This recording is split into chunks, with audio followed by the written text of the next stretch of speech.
She's not coming in too well. She's just strolling in quietly. That's easy. Riley has an internship in Good. All right. Milwaukee Thank you very much. this summer, too. Welcome to the Litchfield Some of Budget those Committee rivals. for January 8th, 2026. I will call the meeting to order, and we'll start with the Pledge of Allegiance. Please, Yeah, you gotta get here on time. I am on my watch. I pledge allegiance. All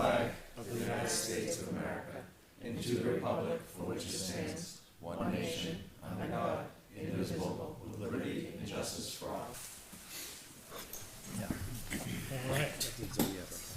Before we get started, we do have our chairman, John David Son, who needs to join remotely this evening, so therefore, everything will be a roll call vote, and I will make a motion to accept John David as a remote participant. Can I get a second? Second. Thank you. Chairman Son, if you could please give a description of why you're remote, and is there anybody with you? What? Well, let's hear from him as far as why. There's no one with me, and I'm currently in Kentucky on a personal trip. All right, thank you very much. Having heard that, we'll go ahead and do a roll call vote for remote participation. Mr. Olson? Aye. Mr. Cutter? Yes. Mr. Brunel? Yes. Ms. Douglas? Yes. I am a yes. Mr. LaPlante? Yes. Mr. Barker? Yes. Mr. Burke? Yes. Passes 8-0. Welcome, Mr. Davidson, and just let me know at any time that you need to chime in and be heard. Thank you, sir. All right. Review additions to the agenda. I do have one thing for this evening, but is there anybody else that has any additions or changes to the agenda that they'd like to propose? Okay. In speaking with Mr. Cutter, in regards to the actions of the school board last evening, do want to go ahead and move the school business piece, just the school board update, Yeah. to after correspondence, please. So that way we can go through.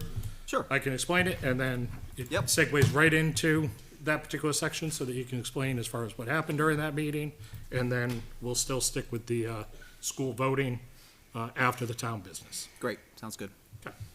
All right, and with that, it is 7:03. I will go ahead and open up for public input, the first of two public input sessions for this evening. Do we have anybody from the public?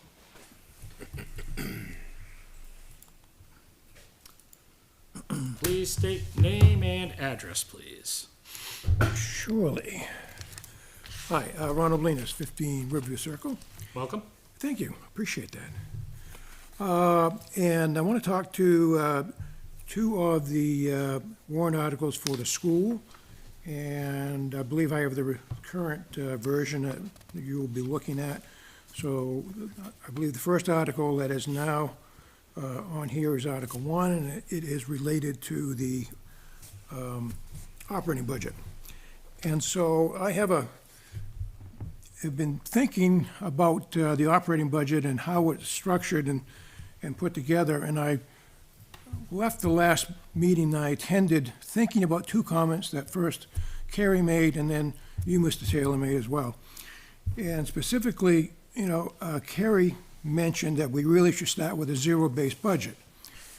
And that sat with me. And then you made, Mr. Taylor, if I can paraphrase, and if I get this wrong, please let me know. But you would, I think, in essence, said that you would be proud if the school department came in on budget this year with a default budget. Is that a, correct me if I'm Close wrong. enough. Okay, close enough. And something has been troubling me about that situation. And there was conversations in that about the default budget wasn't the present administration's budget and so on and so forth. But it does all relate. And how it relates is that in July of this year, the school budget finished 24-25 with a $1.4 million surplus. And there have been expenditures allocated against that. There were three. There was an allowance for the unassigned that was approved by the voters. There was encumbrances that were voted subsequently by the school board. And then there was a deduction to pay for our insurance premium. And returned approximately, I think, $230,000 went back to the taxpayers. Then in this year's budget, as the voters did not approve the operating budget, this year's budget is in a default budget. Now, interestingly enough, the default budget is last year's budget plus any contractual obligations, correct? So, what I want to know is why didn't we, the Budget Committee, mandate that the 1.4 be reduced from the operating budget, deficit budget, to account for the underspend, and then start to budget from there? So I actually believe, looking at what has been done, there has been some reductions in labor costs in this budget here. So I believe there has been potentially around a $200,000 reduction in labor, which I think was a lot of the overrun or the underspend. So I think in the proposed budget that's being looked at here, there is approximately $1.2 million that is overfunded. I simply want to have somebody explain to me why what I just suggested is not correct. And it needs to be spelled out, and it needs to be presented. I haven't seen how that's figured out. And I go back to what you said, Kerry, we need to start at zero. So the zero in my mind is deducting the 1.4. And that didn't get done. You started with a default and started adding, subtracting from the default, which in theory is overfunded. So that's the first one. Second one is related to the proposed Article number 2, and that is for teacher salaries, or I should say increases in the budget related to the LEA contract. I haven't yet heard, and if it's been discussed, I've missed it, but I've not heard anywhere presented how much of a raise the teachers are getting. There is a number that's here for 2026, 27, or 263,711, and that represents half a year. And then 27, 28, the increase is 483,000, representing a full year. And there's never been a discussion, well, what does that represent as far as a percent raise? Well, it actually represents the first year 6.2%. The second year, the category total increases is 12%. So over 2 years, the increase is 12%. Now, somebody's going to say, well, no, they're only asking for 3% the first year and 2.5% the second year. But what many people fail to realize, in fact, Mr. Hayes brought it up last year, and I picked up on that and realized it, and this is why it applies, is that the contract has what's called steps. And the steps are guaranteed increases every year for every teacher. Those right now are 3% a year. So when you add the 3% pay raise on top of that, you get 6.2% multiplied on top of that. And then the second year, the raise is 2.5% on top of the 3. And using compound interest on top of the first year, it totals out a total increase of 12%. And I calculated that based on these numbers that I extracted from the payroll sheets of the proposed contract. So I'm not making these up, I'm just figuring them based on that. Long story short, my increase this year in my Social Security is 2.8%. They also took out 20% of that for an increase in Medicare. My medical insurance went from $800 to $400. So I don't have any money to go give in anybody beyond what's reasonable. And I think 2.8% total is reasonable. So I said this once before, if the steps stay in at 3%, then that's all that should be allowed. The increases, therefore, should be 0. One other point that irritates me is that previously, the steps ended at 15 years of service. This contract proposes to extend those 2 years. Essentially, the next contract will likely propose to extend the next 2 years. So essentially what the teachers want is this 3% to go on until they retire. That's likely the objective. And that's unacceptable. We just can't keep doing this. And this is a primary reason why the school budgets have got out of control. So I thank you for that. I hope to address these issues. Thank you very much for your comments. I would encourage that, because it was related to those two particular articles, during discussion of voting for those two articles, if you want to address anything that was brought up, please feel free to do so then. We do have a very, very busy agenda tonight. So I would like to at least get going so that we can start digging into the votes for all these warrant articles. And like I said, that is Article 1 and 2, that we can have those discussions on. Sorry, give me a second to pull up one more tab for correspondence. And even that, we have quite a bit. All right, so on December 18th, Chairman Sun forwarded the school BA reports and warrant articles. Matthew Sullivan also sent the meeting minutes from the December 11th meeting. Chairman Sun also forwarded supporting information for the town warrant article number 18. On December 19th, Chris Burns sent supporting information about the town warrant article that was related to the Rec Commission fund.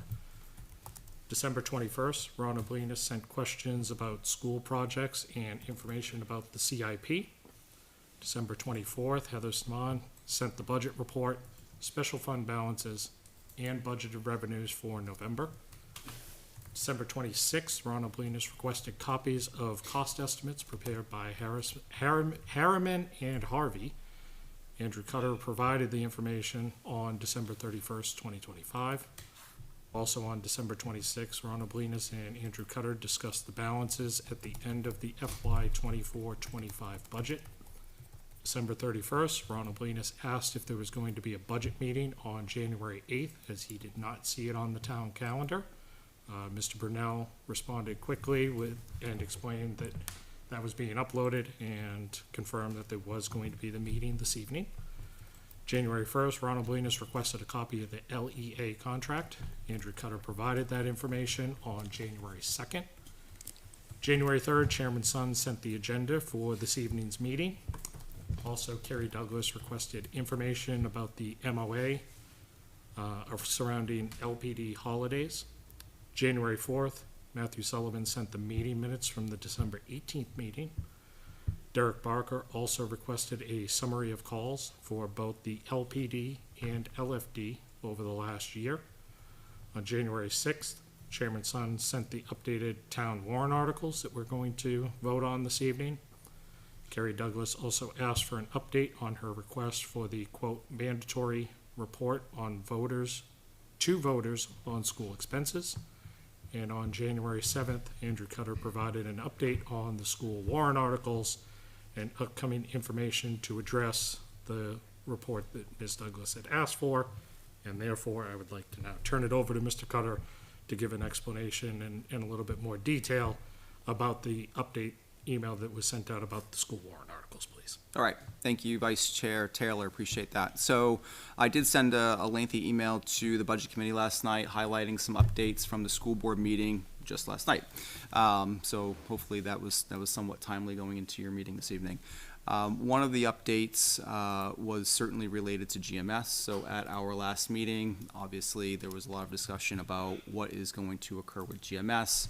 And where we left it, just to recap, was the board was awaiting more information, right, from Harriman and Harvey, and we had tasked the administration team with trying to determine what a approximate $23.5 million option would look like, and we were trying to best determine what the scope of work would be for the 60s wing, what the actions were going to be for the portables.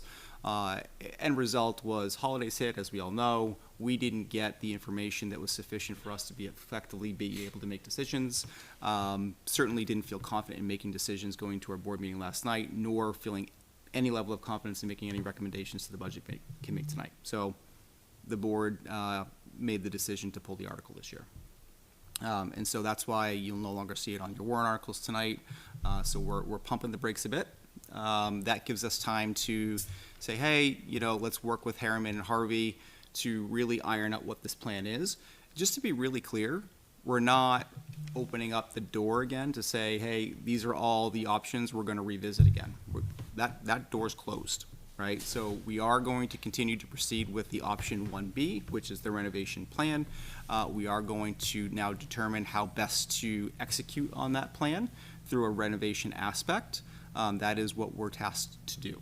That's the two-story or the one-story? That is the two-story plan, right? Yep, all right.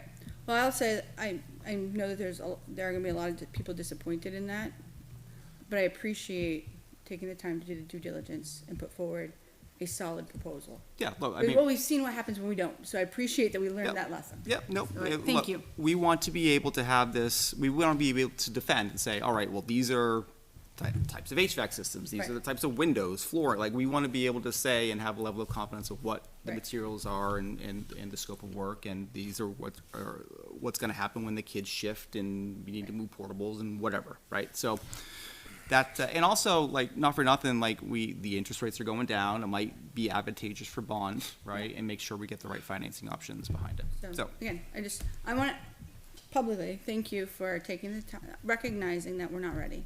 And rather than try to push it through, Thank you. Yep. that we're taking Appreciate that that. due diligence, so thank you. Yep. So that is tabled for this year.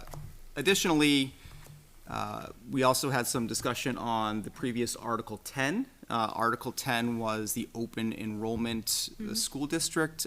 We did have some debate last night at the board level on what many districts are doing. And ultimately, the recommendation from the superintendent was we're going to pull that at this time. The district feels that it's a very low risk for us going into the next year. There's still discussion up at the State House and different laws and what we can and cannot do for our district and what that would look like. At the end of the day, there is technically a meeting at deliberative, right? So we could see this resurface if something transpires. This is changing by the day, Right. so. So I only have one concern. I don't necessarily believe that it is a low risk. And I say that because this district has, in the not too distant past, been paid to tuition students into Pinkerton. We were sued, we lost, we paid tuition for a student to Pinkerton. By not moving forward with this, are we opening ourselves up to that situation again? So I think we should, I would encourage the school board to reevaluate that risk, because I think that it does exist. Okay, we'll take that. All right, we'll look at that. All right, at the end of the day, I don't think there's, one or two students, right, is very different than 5 to 10. But we don't know, right? That's the whole reason why people are trying to shut that tap off, is because, oh, it might be only one or two, and then all of a sudden it's 12. But, and it's not, let's face it, Pinkerton's not inexpensive. It hurt with that one student. Yeah, If it's it does. 2 or 3, it's really gonna hurt. So I would just caution, and this situation predated the current administration. It did happen. Yep. We need to be prepared that And it it could happen can, again. happen again, to your point. Talk real quick about that. Yeah, please feel free to come up to the mic.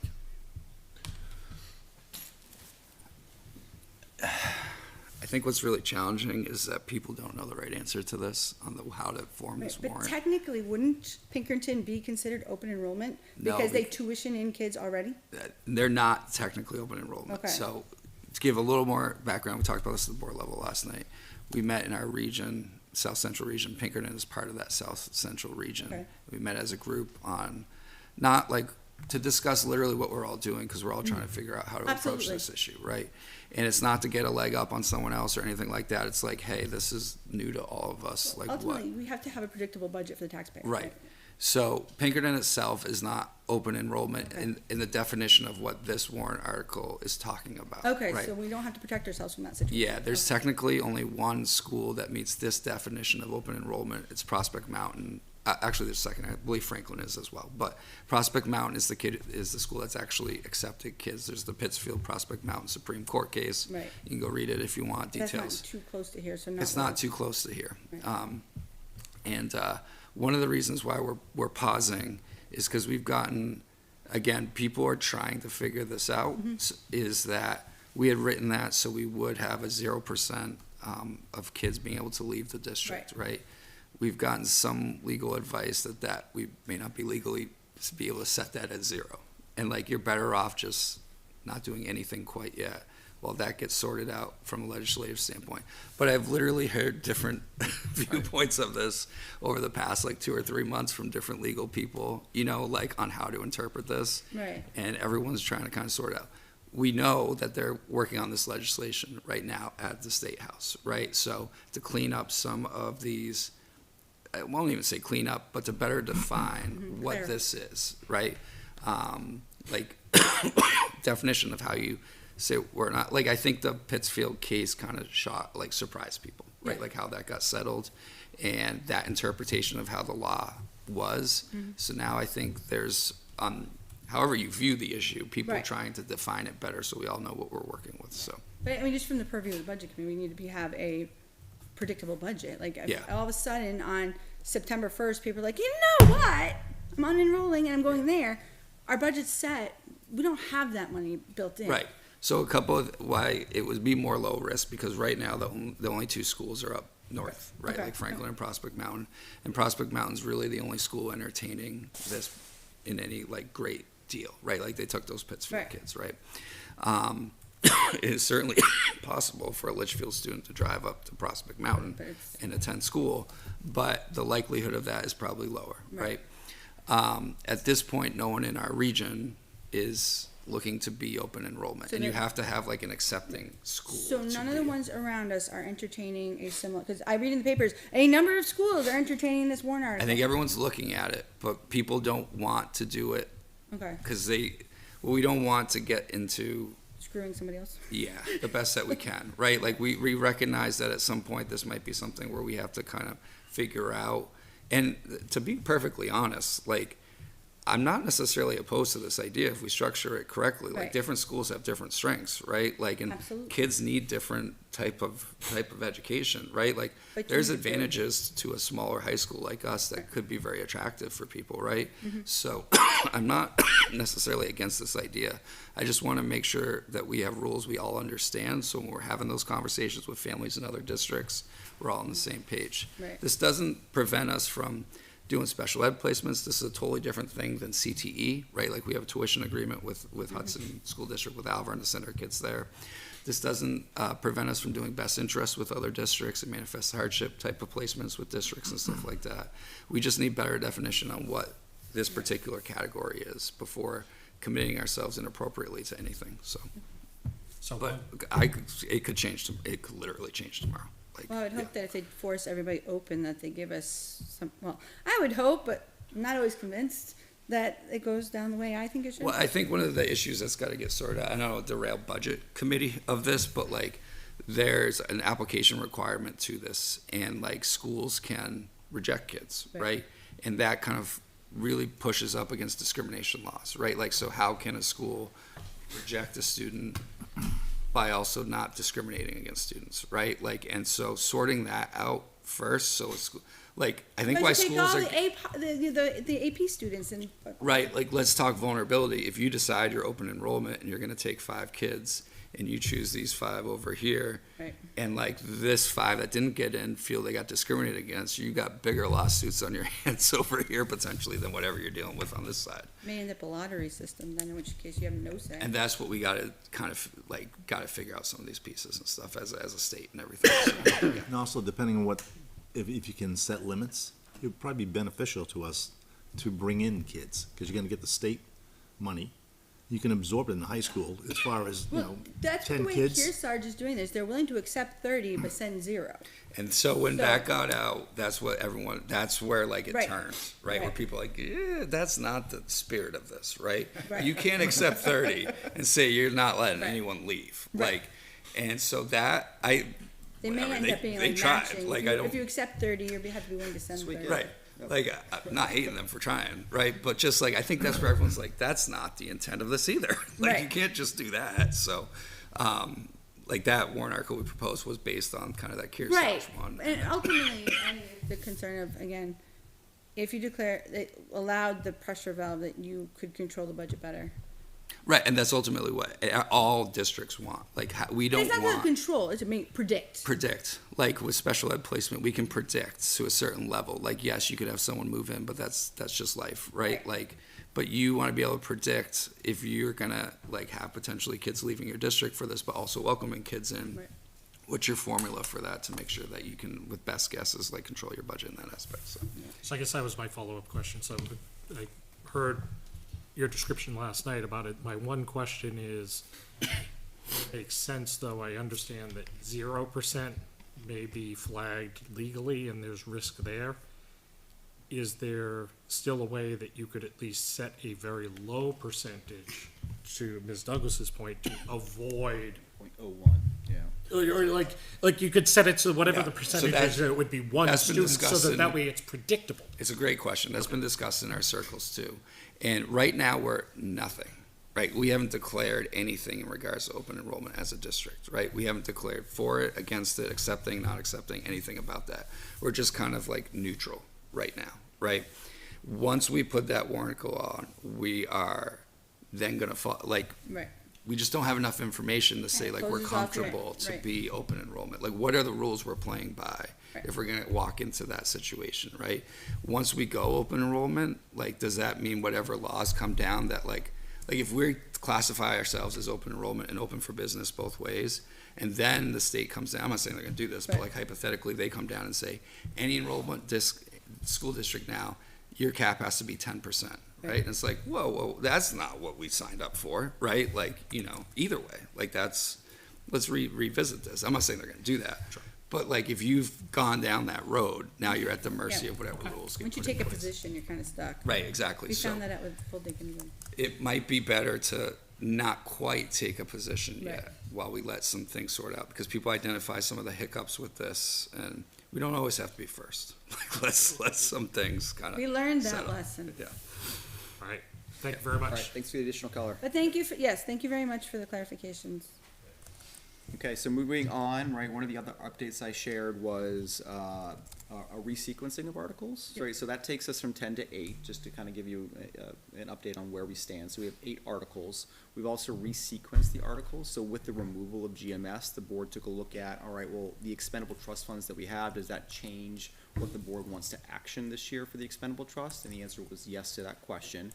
With GMS, the board said, hey, we're not going to look at continuing to fund the capital improvement expendable trust fund at $250,000, which we've done for the past few years, because of the GMS article. With the removal of GMS and knowing that we still have renovation needs and project needs at GMS, we did want to reestablish that and put $250,000 back into that account, so we have some funds available in the event that there is renovations necessary to cover us up until the point there is a renovation that occurs at GMS. And so that is now higher priority as well. So that was lower. This was the original Article 9. It is now Article 6. So we moved it up as well. Any questions with that? Questions, comments about that? I would just ask that if there's questions about expendable trust fund or anything like that, we wait and have that discussion when we go ahead and vote on that article, but any questions or clarification needed about what the school board did yesterday? Just the other comment that I have, just rolling with the kind of in order of the email. Ms. Douglas, you asked for the mandatory report to voters. We did share a link. Yep, I saw it. Thank you. Thank you to Business Administrator Darling, who worked hard to put together a few slides. Those slides will be included in the budget hearing deck. I know Chairman Sun has been working to put that together for the hearing next week. That will also include the graphs, which is the true mandatory report to voters. Right.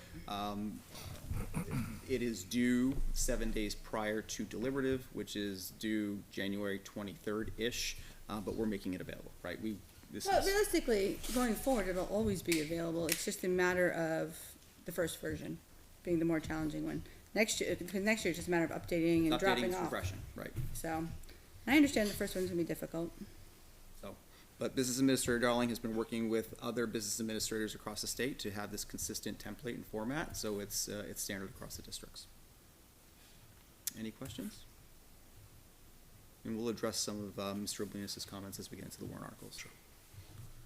Chairman Son, just want to give you a chance. Is there any questions that you wanted to ask before we go ahead and get started? No questions. Thank you, sir. You're welcome. All right. Moving to review and acceptance of minutes from December 18th. Can I get a motion to accept the minutes of the 18th, or does So made. anybody have any Second. additions or changes? So made by Mr. Burke. Barker seconded. We're gonna get this going here. All right. I like it. My kind of guys. All right, roll call vote. Mr. Olson. Yes. Mr. Cutter. Yes. Mr. Brunel. Yes. Ms. Douglas. Yes, I am a yes. Mr. LaPlante. Yes. Mr. Barker. Yes. Mr. Burke. Yes. Mr. Sun. Yes. Yes. Okay, 9-0. the only one who I ever agree on tonight. All Come right. on now, let's be positive. Now moving to town business. If I can invite the town up so that we can get started as far as the warrant articles are concerned.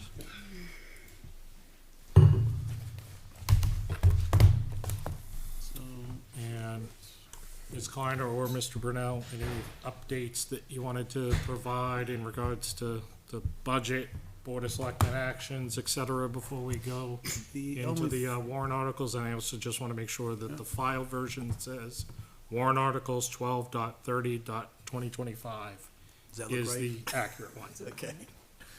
I'm gonna present it so that, so John David can see it also, and Yep. also we don't hear it lose his voice. With regards to actions, we did have our final meeting of the year on the 29th.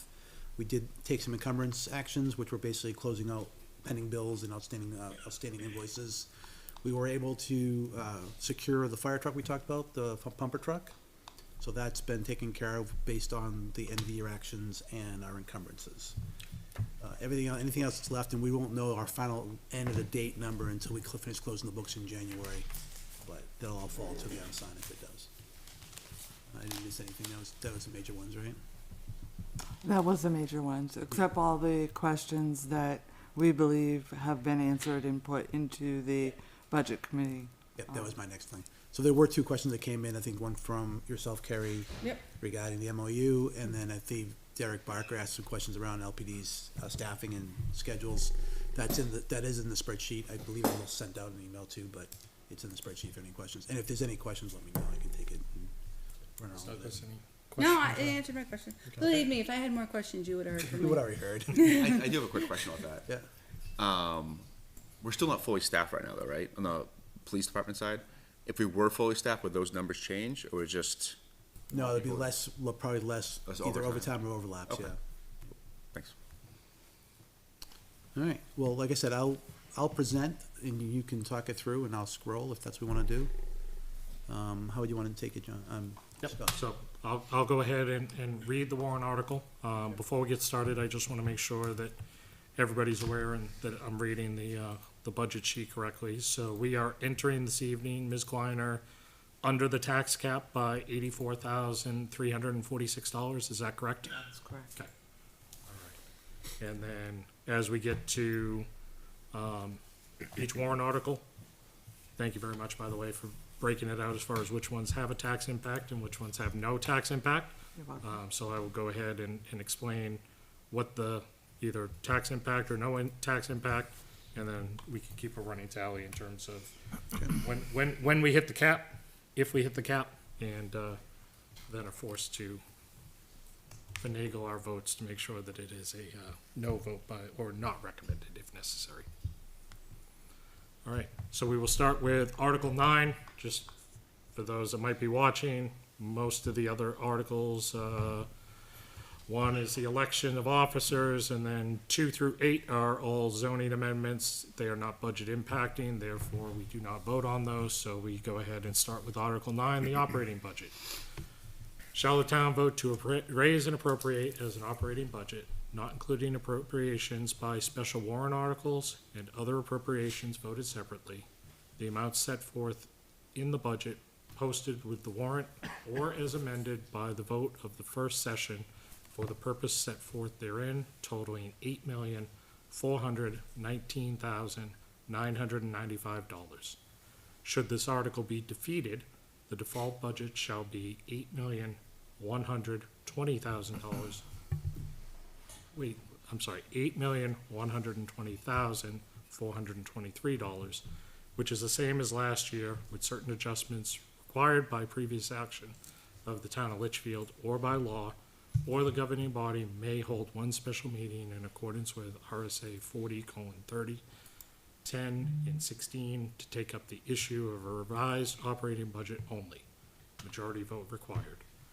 Operating budget estimated 2026 tax rate impact is 9 cents, and the default budget estimate for 2026 tax rate impact is -6 cents.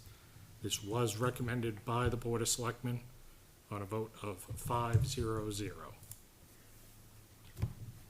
Open that up for discussion.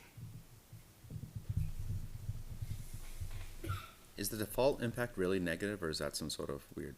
It is really negative. So every $20,000 roughly equals a cent on the tax rate on the town side. And you need to remember the default budget goes down by the $150,000 for the bond that was removed. And then there were some small decreases in revenues. So that equals Okay. just budget to budget, -6 cents. How come you guys don't have to put your proficiency scores in there like the school does? Whose proficiency would you like? Just pick one. We do plowing proficiency. I don't know. Derek, too soon. Too soon here. We've had way too many storms already. Leave the poor man alone. Man's tired, leave him alone.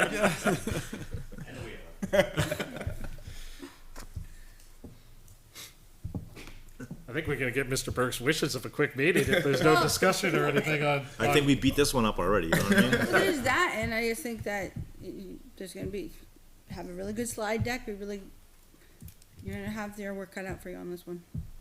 Because after hearing all the stuff I've heard, it's gonna be a hard sell to not go negative, so. It is what it is to support the town as it's currently structured. I think we need to recognize that if it goes negative, there are gonna be some structural changes that will likely be required. And that's probably very factual. We've been talking about it, so. Right. So in one ways, it's good, it gives voters a choice. Yeah, no, I want the town to continue the way it is. So yes, I want the town to continue, or no, you know what? I do want us to investigate changes. So those are gonna be, at least there's two very clear paths here for people to take. It's not like a difference of $5,000. This is like very distinct direction. The big challenge will be is what does the board do to respond to that, if it is a default, right? Because public safety is not gonna be impacted. We can't impact some public safety. Interrupt town hall services, that gets residents upset because they can't come and register cars. So Right. we have to be very cautious how we do it. Well, I think we just need to be very clear that if the default is what is approved, Yeah. expect changes. Yep. Whether you're happy with that or not, that's what it's gonna be. Right, and the town has a job to do, and we're Yeah. gonna get the information out as much as we can, so. Yep. So, Mr. Brunel, any final comments, or did you also have any of your department heads that wanted to speak to this particular one, or are they here for other ones? Not specific to any of these, no. I believe the operating budget's been well discussed, many sessions, and they presented themselves, and you guys took the actions you took, and I think as the operating budget sits today, we're fine. All right. We'll call the vote. So on Article 9, vote to recommend the operating budget. We'll start with Mr. Olson. No. Mr. Cutter. Yes. Mr. Brunel. Yes. Ms. Douglas. I'm gonna vote yes, because this is to what's necessary to fund as a budget committee member. As a voter, that may not be my vote, but as a budget committee member, yes. I am a yes. Mr. LaPlante. Yes. Mr. Barker. Yes. Mr. Burke. Yes. And Chairman Sun. Yes. Yes. So that passes 8-1-0. That will be shown on the ballot, recommended by the Budget Committee, 8-1-0. Look at that, it's already updated, thank you. I'm locking my fingers before Carrie changes her mind. All right, moving on to Article 10, which is the police cruisers purchase. To see if the town will vote to authorize the selectmen to enter into a 5-year lease purchase agreement for the sum of $215,752 for the purpose of lease purchasing 3 police cruisers with equipment for the Litchfield Police Department, and to raise and appropriate the sum of $47,366 for the first year's payment for that purpose. The first year's payment in the amount of $47,366 shall come from the unassigned fund balance and no amount to be raised from taxation. The lease agreement contains an escape clause. Estimated 2026 tax rate impact is 0 cents. Estimated tax impact for 2027 is 2 cents. Majority vote is required. And there is a table outlining the tax impact not only for 2026, but also for 2027 through 2030. This was recommended by the Board of Selectmen by a vote of 5-0-0. And this particular one, as it was mentioned in the article, has the no tax impact of $47,366, so this would not have any impact whether we vote to support or not support when it comes to the tax. Motion to approve. Motion to recommend. Motion to recommend, fine. Second. Second. So There we go. the one question I have though is the tax impact, it's, the 2 cents is for each year, it doesn't stack, right? Correct. Correct. All right, so, Correct. And the only change I made to this article was that I put the 236,830 right. so that you could clearly see the interest. Well, I appreciate it. I don't like it, but I appreciate it. The other question I would have is, if this is a 5-year lease for 3 cars, are we entering another lease at some point, or are we waiting to the 5 years to go for the next? I think we've talked about this many times, so. I don't remember. 3 cars is not gonna get the fleet to a level Right. where it's at, so we gotta get these 3 cars in, once they get serviced on Frontline and online, it's gonna be a year or so afterwards. Right, I suspect we will come back in the following year and ask for the additional 1 or 2 cruisers, but I don't know yet, right? It's all gonna depend on how fast it takes, how long it takes to put these in service. so within like 4 years, we'll be looking at $100,000 a year for cars. Which in fairness is where we were. I'm not arguing with it, I'm just saying, I'm trying to wrap my head around it, Yep. because, yeah. Yeah, and we were trying to do that, we were trying to take the big bite and do it in one shot, and everyone's concerned that we wouldn't be able, we wouldn't be able to consume it all at one time anyway, because we can't get that many cars at one time, Well, there's that. so, Right. All this is gonna do is get you to a base where you can then go back to like maybe a 1-2 system. but potentially, yeah. Well, it also gives you an opportunity to try a new model without overly committing. So the issue, we've done this before, we bought 4 cars at one time with the idea that we'd get back into rotation. And it did. never happens. It never happens, right? For one reason or another, other priorities happen, and, you know, the town's budget is small, considerably smaller than in like the school side. We can't swing large shifts in Right. budget costs, so. No, it makes sense to ramp it back up again. I just think understanding what the end goal is. The end goal will be, it'll be about $100,000 a year. Yeah, and what if the you- chief has presented was a flat cost, $100 grand on his budget, year over year going forward. Mm-hmm. That would help maintain all the fleet, not just the frontline cruisers, right? It would be, he'd be using that money to kind of deal with all the cars, so. And unless something drastically changes, I think that's the thing. So this does not need to be approved each year, right? If, by approving it now, it's good for the 5 years. So what do we need an escape clause for? Because it's hard to prove. Because he saw what happened with the Right. solar panel I think project. it's always, He wanted an escape clause. it's always, we always have to have those. No, we don't, because apparently we've approved Leave the things school without. out of this. But no, I just logistically, if, you're not gonna buy them until they're approved. Municipal leases or municipal financing always has the clause anyway, That's so fine. Or just realistically, it's approved, you really don't need to escape. I would agree. Look, I mean, my only concern with this is, like, I certainly recall our conversations about the expectation of these cruisers lasting 5 years. Mhm. But, you know, I also recognize that these frontline cruisers may not last 5 years. Mhm. Right, so we're signing up for a payment for 5 years when the car may not last 5 years. Right, and the assumption there is, let's say a car gets totaled, Insurance is gonna replace the car, and we just Right. continue paying the car. But even the hours in the car, True. right? So it not, correct, right? Assuming the car is a, you know, insurance replacement, whatever, but just the actual everyday usage of the car and the hours of the car exceeds the mileage, all that, Well, right? a 5-year car may not be in frontline for 5 years.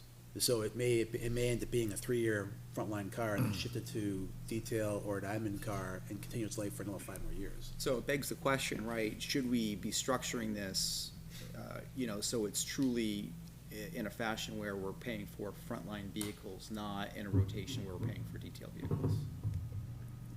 We have to rebuild the fleet one way or the other, so.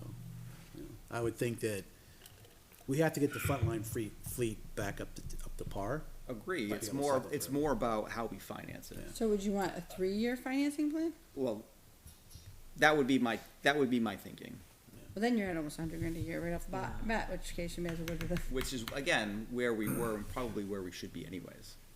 Well, and with more cars, you'd have less wear and tear. So. Well, but then this is where, you know, It's I not- agree with Mr. Cutter, right? Okay, there's a couple of key risks here. You already have a very depleted fleet. Yes. So these cars that are gonna come in, these 3 are gonna get gobbled up like crazy and rack up a ton of mileage. Then you are looking at it that, okay, well, you're hoping to get more leases in future years. What if those don't? And you've got existing cars that are dropping like flies. Then you're right back The, where we the, are the, right fi- now. the 5 years is a tough one. Well, that's it, I'm supporting this regardless, I know make you that, No, that's clear, and right? Andrew, I know what you're saying, because that's how I felt when it was like 5 vehicles, and that was my biggest concern, was like, you get 5 vehicles that aren't gonna last, but if it works out where you have 3 right now, they're gonna be how old are the frontline current cars, then as you start buying more cars, then these may become, you know, 2018 and secondary. 19 are the oldest ones. So 2018 and 19 are the oldest ones, and we'll get our 5 years. Yeah, but they haven't been running for 5 years, they've been sitting at Edwards. And we'd still be paying for it. Yeah, the last few years have been a little tough on these, the Tahoes, so, I bring my cars to Edwards now, I can't find a parking spot, because they get all reserved for the police department. for the cruisers, yeah. Well, it's good traffic enforcement up there, Maybe so. we just start parking the ones that are broken in various parts, like the state of Maine used to do along the highway. They would park the Viper. They used to do that, yeah. Right. Any other questions? I do think we should be looking for ways to prevent the vehicles from, we should be looking for ways to make vehicles last longer than 5 years, and I believe that's entirely possible to do. It's possible to make these cars last longer if we get them into a right cycle. The problem is, what has occurred is cars have failed, they've had to overrun other cars, Right. have to be able to skip maintenance because they can't take a car off the road, and they gotta push it longer and drive it harder, and it just, I think once they get a fleet that's Rebuild. rebuilt and managed correctly, and the right programs that they have in place, that should help longevity. There should be less wear and tear on each one because you can spread it out. My only other thought, right, and again, I'm fully supporting this regardless, but if we're asking the voters through warrant anyways, why structure it as a 5 and not a 3? Because it's cheaper each year. I know, I just But don't there's no like impact starting to with tax. 0. I'd rather just The put the first money in the year. budget. for sure. What would be the advantage of 3? Again, you're paying for and you're adding it to the budget truly what the payment and the amount should be, and you're paying for it as a frontline vehicle, as opposed to extending it for 5 years. Or we just don't consider frontline versus other one and just the asset of the department. How we choose to use it within that 5 years Look, is. I was gonna say, I think at It's this, not being with- changed today, so we just. Again, my concern is that these vehicles aren't gonna last 5 years. And I think- We're still gonna be stuck with a I payment. think your feedback about 3 years versus 5 years, if we get into a second chance to do this again, makes sense. Okay. And I, We'll see, right? I mean, yeah, I don't know. Just buy one that some mechanic can fix. Like I said to you before, we bought 4 cars and said we're gonna maintain them, and it didn't work out for us till then. So that was 10 years ago. Any But further you also comments or had an discussion? issue with those cars, so we need to remember that there's been a common issue With the Tahoes. with the Tahoes yeah. that have been seen across the country, so hopefully moving to a different police car, you may not have quite the impact to the cars that you saw with the Tahoes. So how many cars right now for front? Well, my question would be, can we make the argument at some point that we're expanding our fleet and tap into impact fees to help us fund some of this? I think we already used that once. I don't know if we can do it again. I was just like, because obviously, if you do no impact this, you're paying this year out of unassigned fund. I was just kept wondering if years 2, 3, or 4, if we can also pay out of unassigned fund. Yeah, the fleet, but the fleet's not actually getting larger, it's just trying to maintain the current staff, which is 5 cars. Alright, we're just trying to think outside the box and tap into other alternate sources of funding, but, okay. Mr. Chairman, call a question. I love that comment. All right. Question's been called. Voting on Article 10. Start with Mr. Olson. No. Mr. Carter. Yes. Mr. Brunel. Yes. Ms. Douglas. Yes. I am a yes. Mr. LaPlante. Yes. Mr. Barker. Yes. Mr. Burke. Yes. Chairman Sun. Yes. Yes. That passes 8-1-0 to recommend. I was slightly faster in making my glance back over and caught Karen before she could type the one. But thank you for the update. All right. So tax cap impact still remains the same. We are going to move to Article 11, which is to modify the optional total and permitted service connected total disability credit. Shall the town modify the provisions of RSA 72:35 for an optional tax credit of $4,000 for a total and permanent service-connected total disability on residential property? A majority vote is required.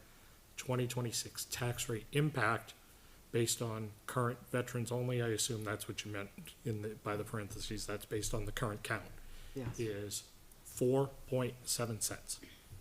This was recommended by the Board of Selectmen 5-0-0. Make a motion to recommend. Okay, so made by Mr. Second. and seconded by Mr. Cutter. Discussions, comments? So this has a tax rate impact, but not a tax cap impact, so we can vote for it, right? That is correct. It doesn't change the Correct. total amount of revenue collected overall. It That just is reduces- correct. Just- It we does just not versus change your it to tax effort. Non-veterans. Right, it changed how the tax effort is collected. Yep. The 36 is, the current. You do have to take the current amount that you reported on your last MS1. We are in the process of recertifying all 36. So that count may change, but we would not know that before deliberative, and it doesn't quite matter. DRA is gonna make you use your last count Right. as of your last MS1. There was, so I watched the meeting, I guess there was quite a bit of discussion around what happens if the article passes and what happens if the article fails. So the DRA's technical advisory is very clear. Right now, because we have the standard, which is 700, they can also receive the 750, either under the veterans credit or the all veterans credit. So they're getting the 700 and they're getting the 750. If the article fails, that remains the same. They can get the 750 and they can get the 700. If the article passes, they lose the 750. So once the town moves to an optional, then the 750 is no longer available under the standard vets or the all vets. So that's why down below on the second tier there, where you see the 4,000, you see the number from 282 drop to 246. Wait, this doesn't actually have a budget or spending impact, are we supposed to vote on it? I'm gonna tell you, I'm gonna abstain because it doesn't have a tax effort. And if people choose to want to support it, that's fine. But if people choose not to support it, that's fine too. It doesn't have an effort, so I want budget people to vote their impacts. conscience. Yeah. I don't wanna influence that. So, To be fair, in the most towns, Yeah. and in the past here, it came in as a petition. And no, the budget committee wouldn't be forced to vote on it at that point. So we don't Well, have to. we did vote on the we did vote last tax time. credit last time. Yeah. We have, but it turned out we But didn't we have didn't have to, right? You didn't have, you don't have. We So did. should we vote to see if we even want to vote on this then? I don't know. I mean, to me, again, it has no tax effort impact. Yeah, that's what I'm saying. What To your it does point, is we wanna it influence it one way or another. it redistributes how the tax is collected. People should vote their conscience. So, I mean, I'll make a motion. Does the budget committee want to weigh in on this? I'll second that. So, okay, I do have a quick question though, before we move. I was gonna ask, For the does the town wanna discussion. provide input on whether or not we should or shouldn't vote? Is the DRA still going to require that you put on the ballot recommended by budget committee? I believe it will, right? Believe that, Yeah. It's, Well, if it's a 0-0-0 vote, then there's no vote. Recommended by a vote This of. didn't or- come in through petition, so I think it would. Well, those Okay, others, wow. other I ones that would don't vote. have a spend, don't have any, it's blank, doesn't say anything, right? right. Mr. Taylor, I think if it says 0-0-0 on there, then it would technically be not recommended. Not by budget. recommended. Monday. Right, because it does need to be a majority, you're correct. Okay, so we should vote on it. you should, yes. I think we should. Okay. Sorry for the confusion. Well, we still have a motion and a second. Well, I guess then we can go. Further we could go discussion? 0-0-1 or 9, and then it's. So it's a not recommend if a majority of us don't vote yes on it? It has to be a majority for it to There's say no- recommend. we- If it's a tie, it goes to not recommended. So we can only recommend or not recommend. I'll withdraw my second if you wanna withdraw your motion. I'll withdraw my motion, that's fine. All right, it has been I'm withdrawn. I'm not changing my vote, just so you know, I'm staying with that, but, for the reasons stated, but, go ahead, vote. Any further discussion? I would hope that, Voting on the article. I would hope that the committee supports this, right? I mean, this is an important one for these individuals, and, you know, this one certainly means a lot for these 36 or so individuals. You know, and individuals think that, you know, our vote means a lot. If that's the case, then all the more reason we should vote for it. That's right. I'll just say I'm gonna abstain on the other one too, because I don't want to influence a person, like, it's not changing the value of the taxes raised, what it does is it changes how it's distributed. So yes, it means a lot to the veterans, but it also, you're raising the taxes on the single mom. So and if the single mom wants to pay more, then good for her, but I don't wanna influence that vote. And this is to me, a conscience vote, it's not a tax impact vote. A conscious vote of the town. Mr. Chair, can we call a vote? Vote has been called. Article 11, we'll do the roll call vote. Mr. Olson, Yes. Mr. Cutter, Yes. Mr. Brunel, Yes. Ms. Douglas, are you sticking with Abstain for abstain? the reasons stated. I am a yes. Mr. LaPlante, Yes. Mr. Barker, Yes. Mr. Burke, Yes. Chairman Sun. Yes. This one is going to be recommended by the Budget Committee on a vote of 8-0-1. See, now you're quicker than me on that one. I gave you a little pause there.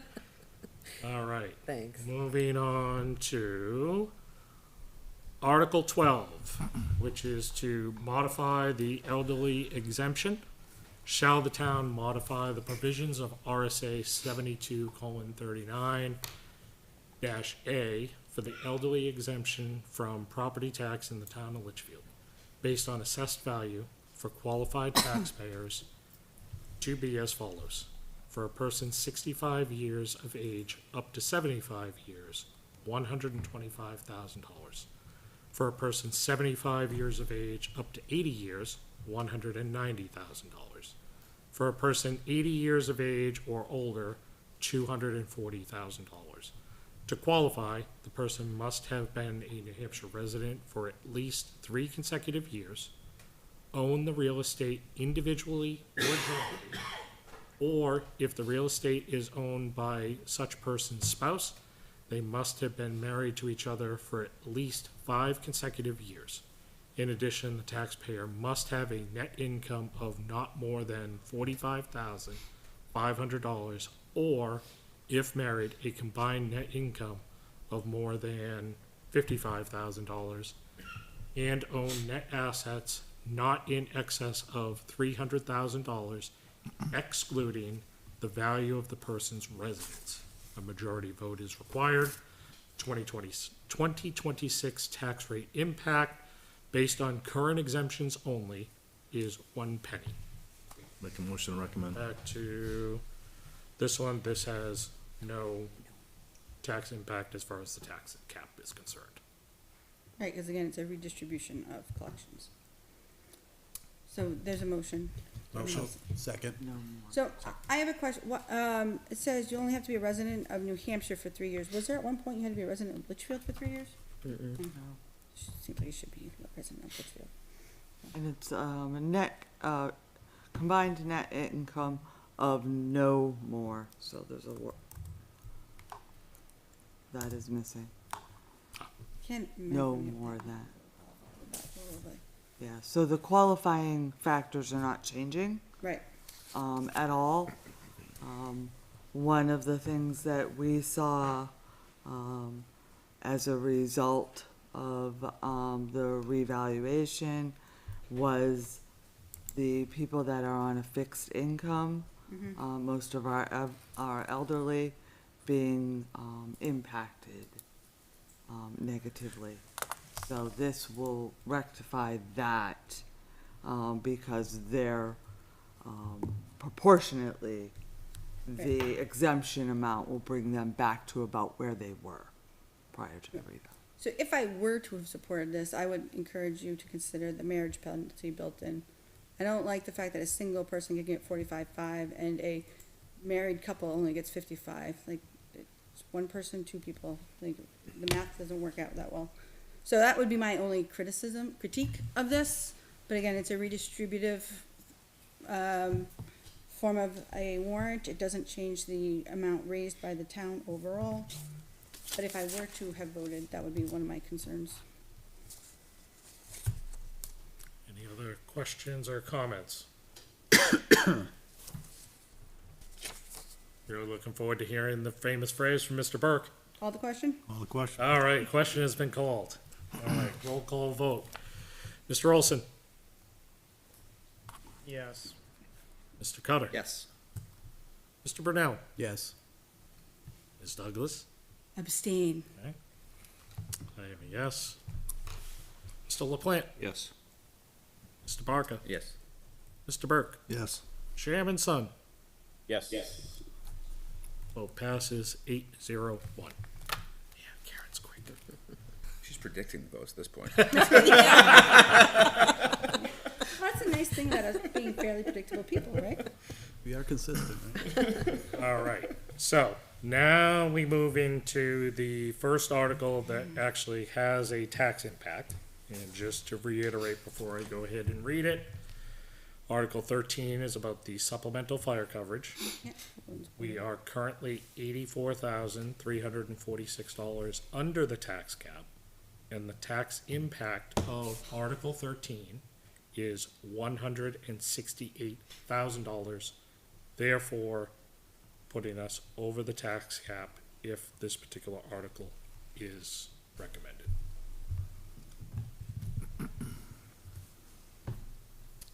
Article 13, supplemental fire coverage. Shall the town vote to supplement the fire department's budget $218,400 to allow for increased coverage overnight as necessary to protect the safety and welfare of the residents of Litchfield, and further vote to raise and appropriate the sum of $168,000 for the period of April 1st, 2026 to December 31st, 2026. Estimated 2026 tax rate impact is 8 cents. This was recommended by the Board of Selectmen 4-1-0. Do I have a motion? Make a motion. Second. Motion made and a second. Discussion. So, quick question. Since if we do vote on it, and it passes, then we have to look for monies in the budget. So if we vote no, then it looks like we're negative against it. So if we all just abstain from it, because we can't vote for it. So rather than. I think I'll defer to John on that one. I I think think- it would still be not recommended. All abstain. I would agree with that. You're gonna say not recommended. Does that look any better than? It looks Or better five. than no. Then Going- 4-5-0, going in- Yeah, I mean, if you still say not recommended, whether it's 4-5-0 or 0-0-0, like, yeah. I think going into this warrant, we knew this was gonna be a challenge for the budget committee, and we understood that, right? The board knows it's a challenge too, but we want the voters to make a decision. Right. The department has brought forward a lot of evidence of why this is a need and why it's a need now. It's not gonna get any better if we don't take action. So, I think the voters will let them evaluate it, and hopefully if they're positive, then this works out well for everybody and we get the resources we need, but not bringing it to the voters, we're not doing our job. I'll just go ahead and state, like, I applaud the chief and the fire department for, I think, the transparency and their communications over the last several weeks with, I think, really showing on social media and other places, the volume of calls that we are getting and the different types of calls that we are getting after hours. I think it is clear to anyone that is looking on those spaces, they see that this is a need. I think that we would be very hard pressed to go find another $80,000 in the town budget to cut. And so, I think we're gonna have to tell the story at the hearing and at deliberative if the committee, feels this way, that while we value this, we simply could not recommend it because of the tax cap. And then one thing on this one does stack, right? So it'll be 8 cents the first year, and then it'll actually be 11 cents going forward. Correct. Mr. Chair, I'd like to call a question. Question has been called.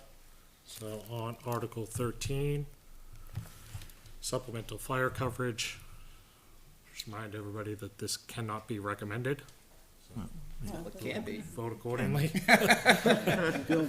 can vote yes, so. Well, People somebody can vote yes, but I can't have more than 4. Right. All right. Mr. Olson, No. Mr. Cutter, One of the yeses. Mr. Brunel, Yes. Ms. Douglas. I'll take a no. I am an abstain. Mr. LaPlante. No. Mr. Barker. Yes. How many yeses we have? That's right now, we're at a 3-3-1. You can only have one more, right? Oh, wait, no, because it goes 3-4-1, we're in trouble, right? It is because Well, but he you can go abstained. 4-4-1. It can't go 4, we can't go 4. Well, you can go 4-4-1. We could go 4-4-1, yeah. Oh, right, okay. There's not 9 of us, though, is there? Well, There is. There's 3 of us, okay, yeah. Okay. everything else is I totally. know, it gets different. confusing with 9 people. You can thank Frank by that. Berksy, yes. Right? And then Chairman Sun.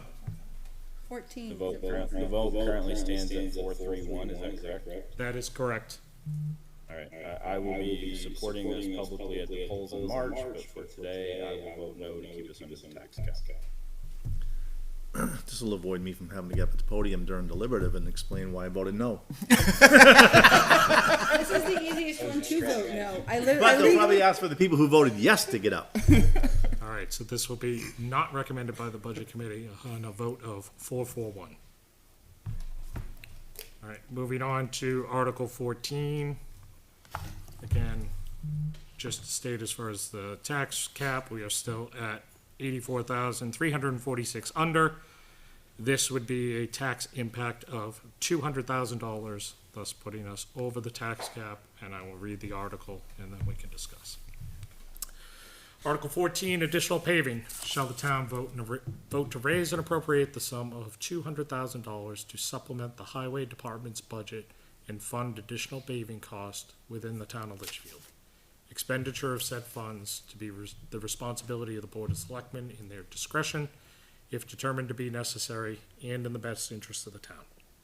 A majority vote is required.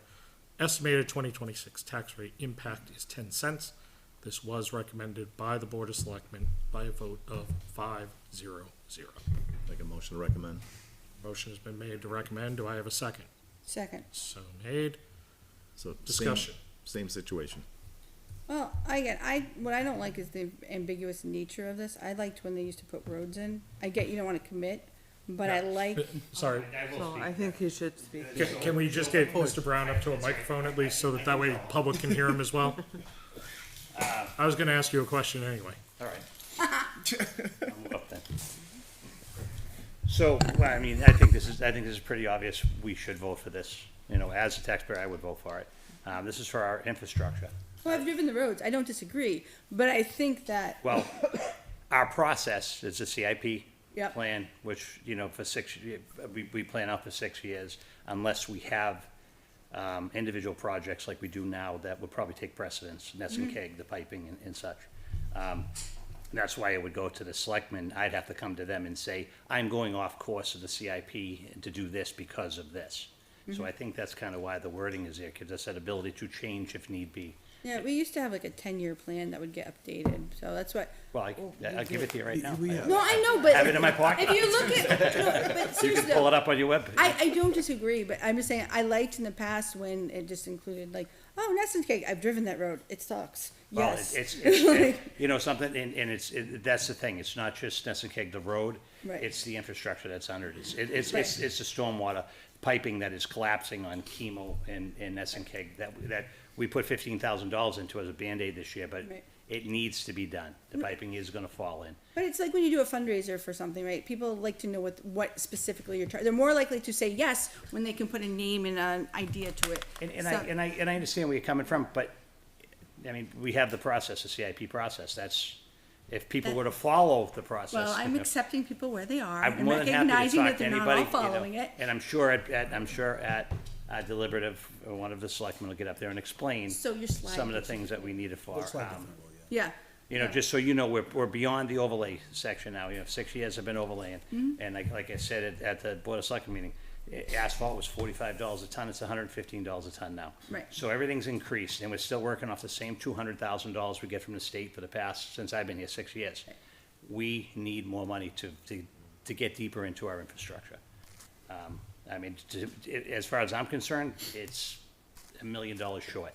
But And again, my only as a feeling taxpayer, is- I'm willing to, So, and again, my only thing is, I think people are more likely to vote yes when they can put an experience to the request, that's all. But, drive down Albuquerque headed towards Pinecrest.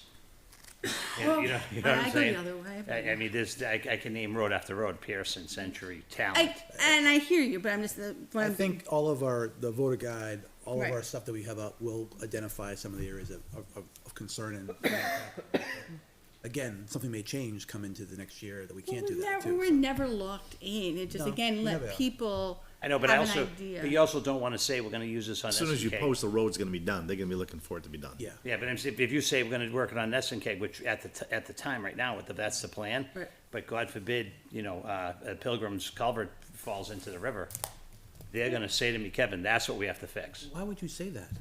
I already fixed it, so it's not gonna happen. You put it Those- into the article, you'd have to use it. And we've had them in the past I where they were. Wouldn't it be fair to at least in the voter's guide say, you know, our plan, you know, our tentative plan is for these, how many ever roads that we're talking about, and at least accomplishes a little bit of that, but also gives you a little bit of flexibility should something go wrong. Yeah, that would be our intent. Basically list out what we believe is gonna be in the list and then, you know. There was information provided at your board Yes, there meeting was. that was Yeah. on your portal. And I have that, if any of you wanna see the information on the estimates for the road work, that, I No. have all that. As long as my road's not on it, we're good. I like making people have to go slow down my roads. But you like sliding down the end of your road. We'll talk about my driveway, don't you worry. Hey, your driveway, your problem. Well, the problem is it actually ends in the snow ends in the street, so I don't know that it is my problem. Cut some They trees. call a question? All right, the question has been called. Mr. Burke is on point tonight, I love it. All right, so Article 14, roll call vote. We will start with Mr. Olson. Yes. Mr. Cutter. Yes. That was emphatic. Well, he wants to claim the yes to force the rest of us to vote no. Mr. Brunel. Yes. Well, because we can't vote as a committee for a yes, correct? Like this That is correct. So I will can be abstain. courageous. No, I don't mind taking Take the one for no. the team here, Carrie? I'll take it for the No? team. I got broad You're shoulders. a no? I'm a no, but only because again I can't vote yes. You are no anyway to begin with. I would vote yes if they don't, as long as they don't pay my street. I'm an abstain. We did yesterday. I don't Mr. want my LaPlante. street, and I was mad. Do you want to take the last yes vote? Now they speed. I'll go no. All right, I mean, wasn't it at that time? Support it, but unfortunately. Mr. Barker. Yes. Here we go. That's the last one. Mr. Burke. Do you want no or abstain? Fix it someday. No? No, he has to say Welcome no. to Abstain dig it when up we with pass your it. plows. Chairman Son. Yeah, I'm also a no because of the tax cap. Okay. Not recommended 441. Gee, thanks a lot. Know that I support you in spirit, even if I can't do so legally. No, I know you did. Thank you, Kevin. Thank you, guys. All right. I'm not staying. So now we're gonna move to, Article 15, the ambulance revolving fund. And this one does not have a tax impact, so we have no restriction as far as voting is concerned. Article 15, ambulance revolving fund, shall the town vote to raise and appropriate the sum of $20,000 to be placed in the ambulance revolving fund as previously established, with an odd question mark in there, question mark and period. This sum to come from the unassigned fund balance and no amount to be raised from new taxation. Majority vote is required. Estimated 2026 tax rate impact is 0 cents. This was recommended by the Board of Selectmen by a vote of 5-0-0. Make a motion to recommend. Second. All right, motion has been made and seconded. Discussion. So my understanding that there were some laws either proposed or passed that are supposed to impact how ambulances are billed. Is there gonna be any opportunity to reduce our exposure in the future? Like, they have to bill more timely, they have to bill, there's some kind of billing process that was changed. Whether or not that will benefit us in the long run, I don't know. It does not appear as if it is solving the problem that the towns have, multiple towns. I mean, many of us have this issue. But it did change as far as the insurance and the timing the insurance had. I was hoping that we could do something to knock this number down, but okay. The only thing that Ask for a did, credit card when they get in the ambulance. the only thing that really did change is the fact that we are now have an agreement with the town of Hudson that if our fire department is providing, assistance, No. paramedic, we can Right.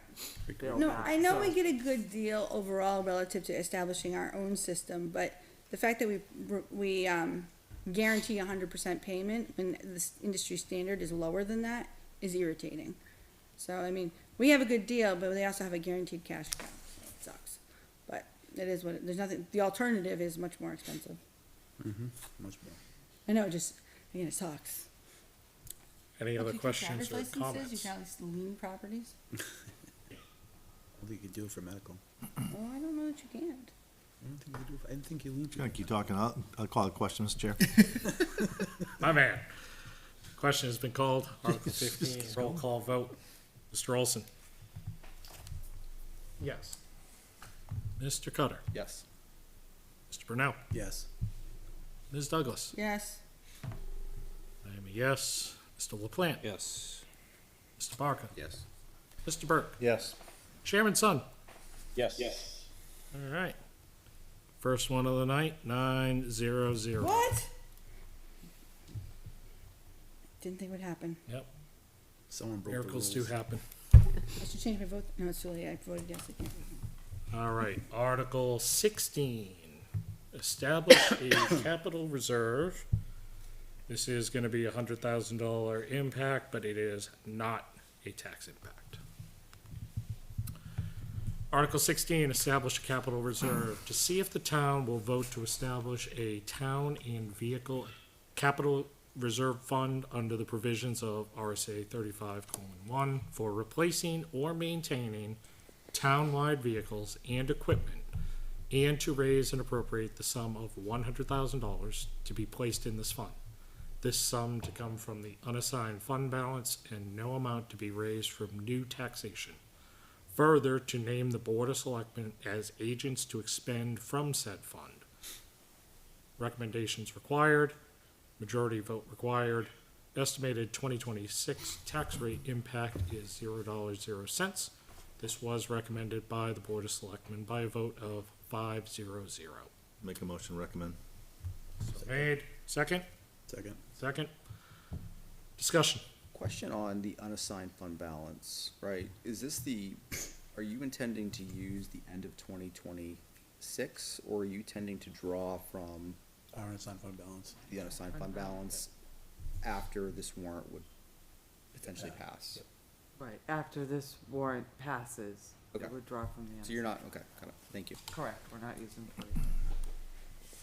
And based on our last meeting discussion, that tapping into the unassigned fund balance by $100,000 would leave you with approximately what for a percentage of the, Yes, so I put that right into your 2026 budget file so that you could see that as well. If all of the articles that we are proposing from unassigned pass, that's about 239,166, roughly estimating us, leaving us at 10.69%, where we're currently at 11.4. Of course, that's not taking into consideration what small amount, if any, we have from 2025. So, and this would cover not just cruisers, but like everything the town owns. Yep, DPW, Yeah. fire And trucks. do we don't have, forget, it's vehicles and equipment. And Right. equipment. and do we have a goal for this like this fund, or are we just gonna keep growing it? If you look at the capital Detail? asset, the detail, you're gonna see that we'll need a lot more than that. Yes. No, I understand, but my typical question is, what is the goal amount that you would eventually, so, yeah, it's $100,000 this year, so does that mean it's gonna be $200,000 next year? We're definitely, right, so the board went back and forth on what to fund it, right? Initially, I think we were looking at 200,000 or 250, we come to 100,000 because we are concerned, the numbers, when people read the numbers, they may be concerned, so, it's a start. I think before we really can leverage it, we probably have to have at least $1 million in there at that point. Would this be used to fund fire trucks and stuff? Yes. Do double it, triple it, quadruple it? No, I'm No, I kidding. know, but No, cause I mean, I just even thinking about a fire truck, like we got 30 years out of it, it's what, 700,000, 800,000? that's $1 million. $1 million divided by however many, 25 years, that's a lot of money. But this warrant will give us access to funding when we have a grant Grant, opportunity yeah. and all those things, which we don't always have the Right. funding for. So we'll continue doing what we always do, look for the grants to be able to defer those costs. Right. But this will give us quick access so we can act on it. Well, that, and I like the idea of paying ourselves interest, so, Right. instead of paying somebody else interest. But So we just got the fire department, truck. We do intend to go for another highway, truck grant, this spring. In which but- case, you probably need a matching amount available. Right. Yes. Or some seed money associated with Well, it. and that's been our challenge, is that we haven't had Right. that seed money available, which is really a shame when you're gonna get money. Or if you have a truck on auction, you're like, it's 25,000, it's a deal. Yeah, we don't have 25 grand. Right. So, yeah, but to have this available for those purposes, I think is a good idea. And thank you for making it, using unassigned, cause it makes it so I can vote for it. So I do have one question, and probably Ms. White might be the best one to answer this one because it's 2023. Look, I've been told countless times as far as, gotta have the unassigned fund balance, and I realize that, 12 is usually kind of the top end. Where with all of these passing, we start creeping closer to 10. How difficult was it for the town in 2023 when we brought it down to 8.74%? Were there, No, was it difficult No. to manage that? I'm just trying to get an idea in terms of when we get closer and closer to the low end of that range, does that cause some pain that we kind of just deal with? Or is it, no, it's no, no. fine, business as usual, there's Yeah. no, oh, wait a minute, we gotta wait and pay this The later? biggest- So one of the things that can impact is the town's ability to move funds from the general fund into a CD, which of course gets you more interest. So that's the type of challenge that it can be. With the selectmen's, policy, you're not gonna get below 8. Right. So you're never gonna get below that, that's their policy. But it can, take away your ability to move funds from the general fund into a CD and have that cash flow available. The other thing is when we were looking at the school and them having a bond, or even the town having a bond, then you get into areas where you might have some To float. inability to float, right? And the last thing you want is a tan, right? So, question, we're taking these funds and putting them into some kind, a CD or some kind of an instrument that earns interest? So the treasurer has the ability to do that if we have funds within our general fund, that they feel safe moving into a CD, cause that will get more, interest, revenue for the town. Are we, It's short term. That's just our cash flow. yeah, well, I am just wondering because we currently have debts that I'm guessing at least some of them are higher interest rates than what we're gonna earn putting money into those. So is there a reason to do this rather than paying down existing debts and just borrowing new money when we need it? Well, if you paid for them, you wouldn't have your cash flow to be able to, we collect the taxes for the county that we have to pay the county by like December 17th, and that's 10% interest if they don't get their money. They don't care if, you sent out your tax rate or not, they want their money. And then we pay Right, the but school. this isn't for paying taxes to the county, this is For these, but I thought you asked if we paid for the ones that have interest on them. yeah, well, what I'm saying is, we're on one hand borrowing money, and on the other hand, we're borrowing other people our money. And we're getting less for our money, So I this- presume in at least this- some cases. this Like, particular are you money's thinking being- the that money's accounted leases, for. Like the leases for the fire. Or for the anything, whichever, police? So- when I decide if I'm going to borrow money or pay something off, I look at the interest rates, and if I'm paying a higher if I'm paying a higher interest rate on something than I would earn by saving the money and borrowing it to somebody, I pay the thing down rather than, I think, than borrow the money. I think the first challenge is that, one, we can't touch the unassigned fund balance without a warrant, That's right? So we can't So go in we the middle of the year. can't do that, there's Right. no mechanism to do that. We could say, we could do a warrant the following year going, we have enough reserves, we wanna pay this lease off and put a warrant out to spend the money to pay off the lease, yes. Then you have no money if anything else comes up. Potentially, Right. right, so you have to kind of balance it, but we don't have the ability to tap into unassigned outside of asking the voters for approval. Yes. Except for when we do our setting in October or something like that, but, otherwise, it's there just making money. Okay, I guess it'd just be nice if we had a mechanism where we could make our borrowing maximally efficient. Well, and the idea too, with the capital Rather reserve, not we could, borrow. we would not have to borrow, hopefully, because we don't have to Ideally, borrow.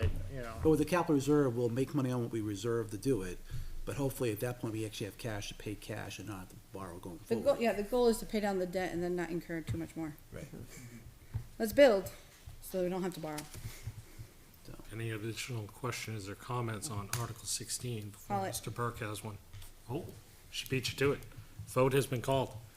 All right, Article 16 for the Town Vehicle and Equipment Capital Reserve Fund. Roll call vote.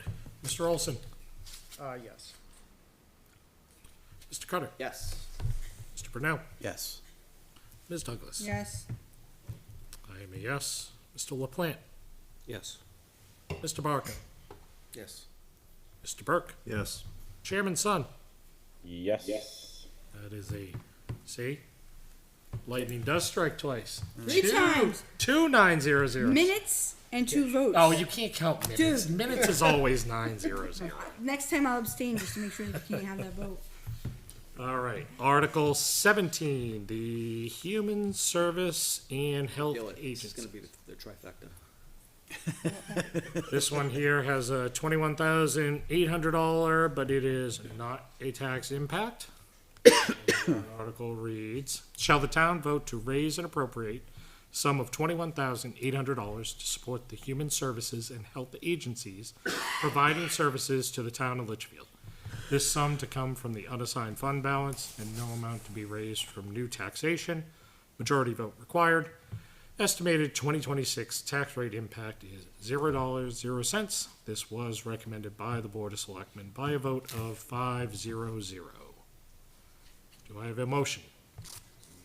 Motion recommend. And a second? Second. So made. All right. Discussion. Well, there have been questions about whether or not these are included in the county-wide, taxes. It's been mentioned that the county funds some of these. Are the agencies double dipping essentially? So one of the concerns that was raised at past deliberative was specifically Meals on Wheels. Meals on Wheels in their formula backs out Okay. that amount. And then we did, as a committee, take the budget committee's recommendation of specifically asking again this year when we reviewed them, how many Litchfield Right. residents, so we made sure that they all gave us that information. Of course, there's a citizens rep on that committee, it's the health inspector and myself, and we make recommendations that the board Right. then reviews. Shamelessly, I will make a plug for our resource fair on Saturday, January 24th. Some of these agencies will be present to speak to our residents about the available resources. So we did ask that as well. And for that resource fair, we have over 20 regional agencies coming, everything from veterans to elderly to those that just may be struggling on food, housing, mental health support. So Is this typically from unassigned fund balances, or is it typically taxation? that was a good question that was raised last time. We did go back to the Board of Selectmen and ask them how they'd like to move forward, and they said unassigned. I do believe that at least at some point in the past, it was taxed. Yeah, it used to be in the budget, In 2024, it changed to unassigned. so it's, I think the fund balance is healthy, and I think the board recognizes it, and this is our ability to help. well, not just that though, like, cause you cannot, I've done both. I've abstained in the past because it was a person's right to choose whether or not they want to donate. It's a charity through tax bills is not something I generally philosophically agree with. However, I spoke to someone who was, yes, it's charity, but it's also funding their services to the town. Right. Like, if not for some of these, our expenses in other ways may be higher. So, with that view, I actually would vote in favor of this simply because I'm seeing it more as a service as a group of service providers as opposed to forced charity. So, Chair, Any call the other question. comments? well, I think, there's questions from people, don't. That's Just, okay. you just finally changed your view on this after like 12 years. I So voted in I want to favor get of that last vote in year. there before anything else. I promise not to change my vote. As I see it here, this appears to be charity. I put a good deal of time and thought into who I donate money to, and I wouldn't want anyone else to make that decision for me, and I don't think it's my place to make it for anyone else. Now, if there's a case here that this will save the town, you know, an amount of money that makes this worthwhile for the taxpayers to vote for it on that basis, I would be open to hearing that, but I would have to be convinced that that's the case in order to vote for this. It's the pendulum shift. What? So, He's just taking over your stance. I mean, I could give you, I don't think it's an original stance. no, I was could hers. give you, Probably a pretty It was, common. no, you don't understand, it was according to him, it's only mine, so I'm gonna license it to you. Oh, must be royalties?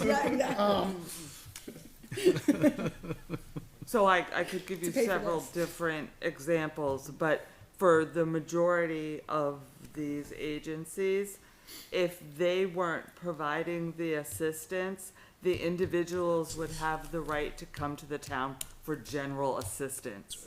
And it would come out of our general assistance budget that we have forced by law to pay. Right. So, Is it your belief that that cost would exceed the cost of this? Probably. yes.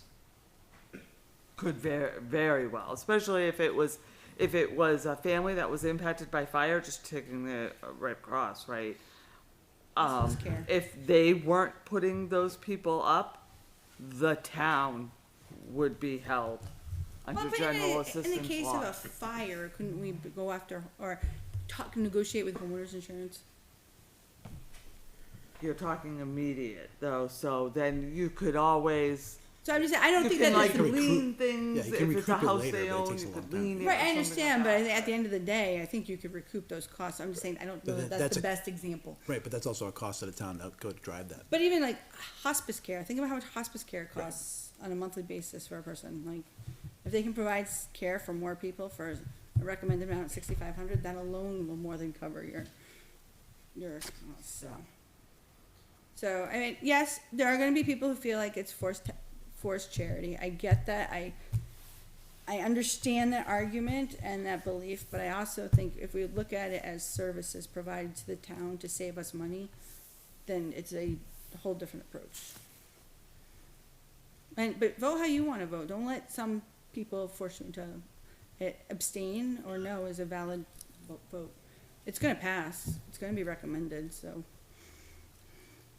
feel like Carrie's endorsing socialism. Yep. that's why I voted socialism. No, this is capitalism. It is by paying this, I save money elsewhere. Any other comments or questions?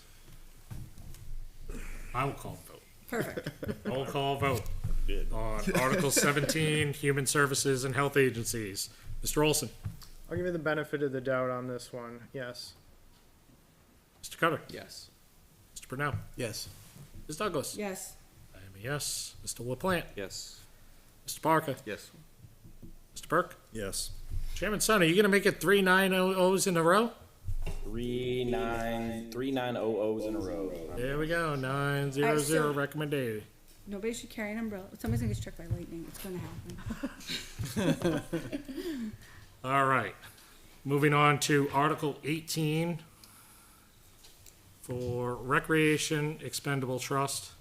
And I will warn everybody, just taking a look at the clock, we're already at past 8:30 and we still haven't even gotten to the school. I'm Yeah, sure but they that'll only go have very like fast. 8. We're good.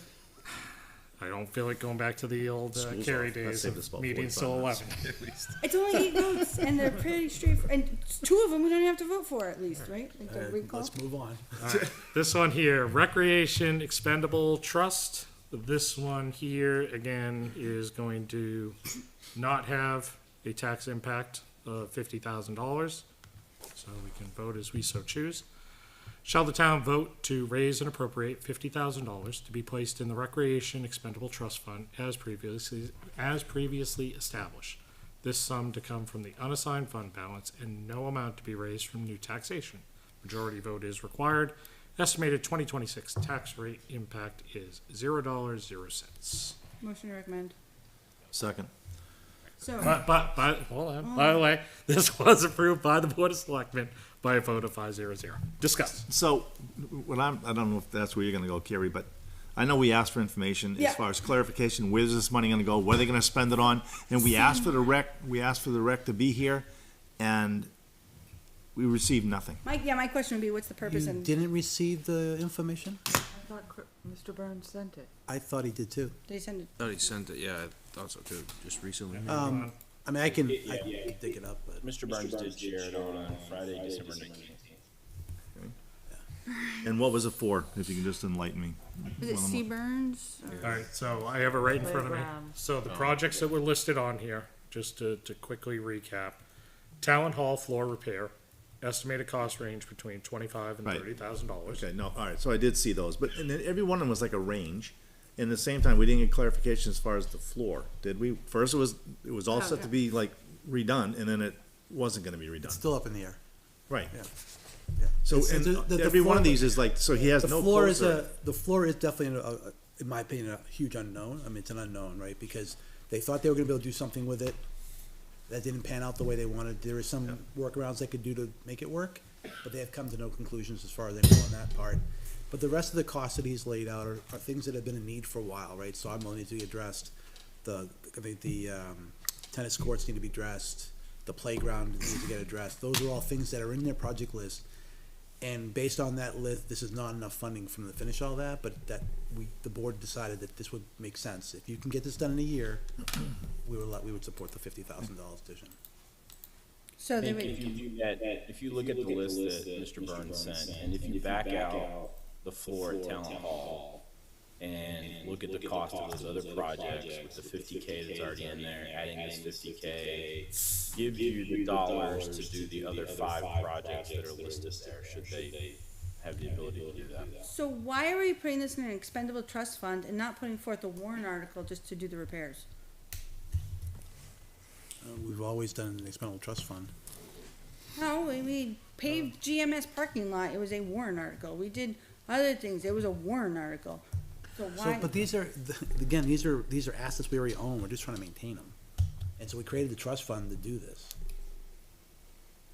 I think the trust fund was created by your, it has to at the same time. well, yeah, but it sounds like we may or may not have a plan over some course of time that I'm not sure of, and I don't know how much it costs. Well, it's gonna be up to the board to make sure it gets managed correctly. Yeah, that's what I was gonna say. And the general theme here, right, we heard from the highway department, we're hearing from other departments, we're hearing from rec, is that they need more money, right? They need money to be able to do projects that we know and we see around town and need to be addressed. That is what this money's going for. But again, that's where I think when we have,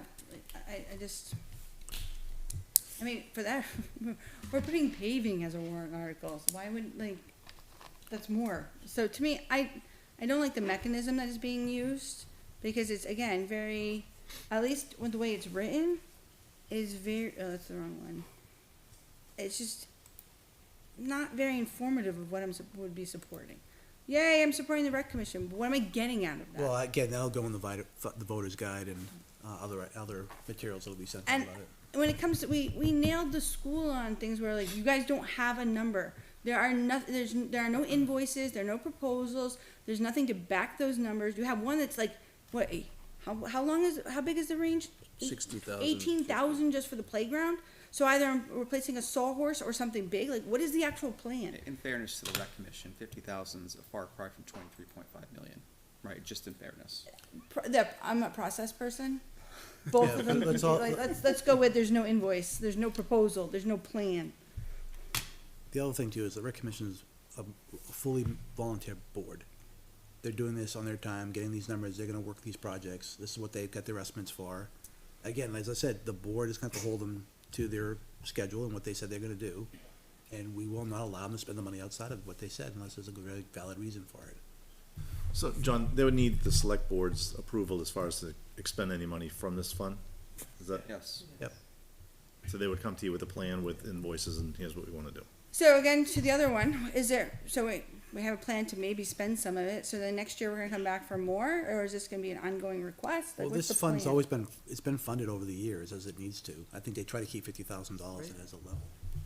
About 3 years ago, we Yeah. started it. So I think the intent is to keep it a healthy fund to be able to deal with Yeah, issues. but if you do all your projects, you're pretty much depleting your fund. Understood. We'll look for more money. And so next year, Right. You have assets that are being used, that are deteriorating, they need to be maintained.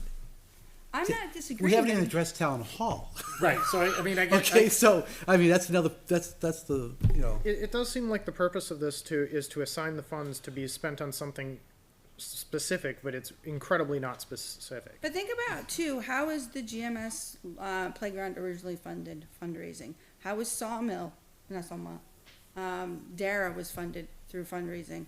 So, and to do that, again, you need a plan. To me, it's just, I am willing to support projects that make sense and are well documented and explained. I don't think this meets my expectations for supporting. So I appreciate that they have a plan, but they already have 51,000, they can knock out their key things. And when they have proposals or some kind of thing that backs up what they plan to do, then we can revisit. I would be willing to revisit at that point. Mr. Chair, I'd like to call a question. question has been called. See, he even cut me off, I didn't get to ask my question. All right, roll call vote on Article 18. Mr. Olson, No. Mr. Cutter, Yes. Mr. Brunel, yes. Ms. Douglas. No, I am a no. What were you? I'm Wait. sorry. I'm sorry, I am a no. Mr. LaPlante, Yes. Mr. Barker, Yes. Mr. Burke, Yes. Chairman Sun. I am a yes as well. passes 6-3-0.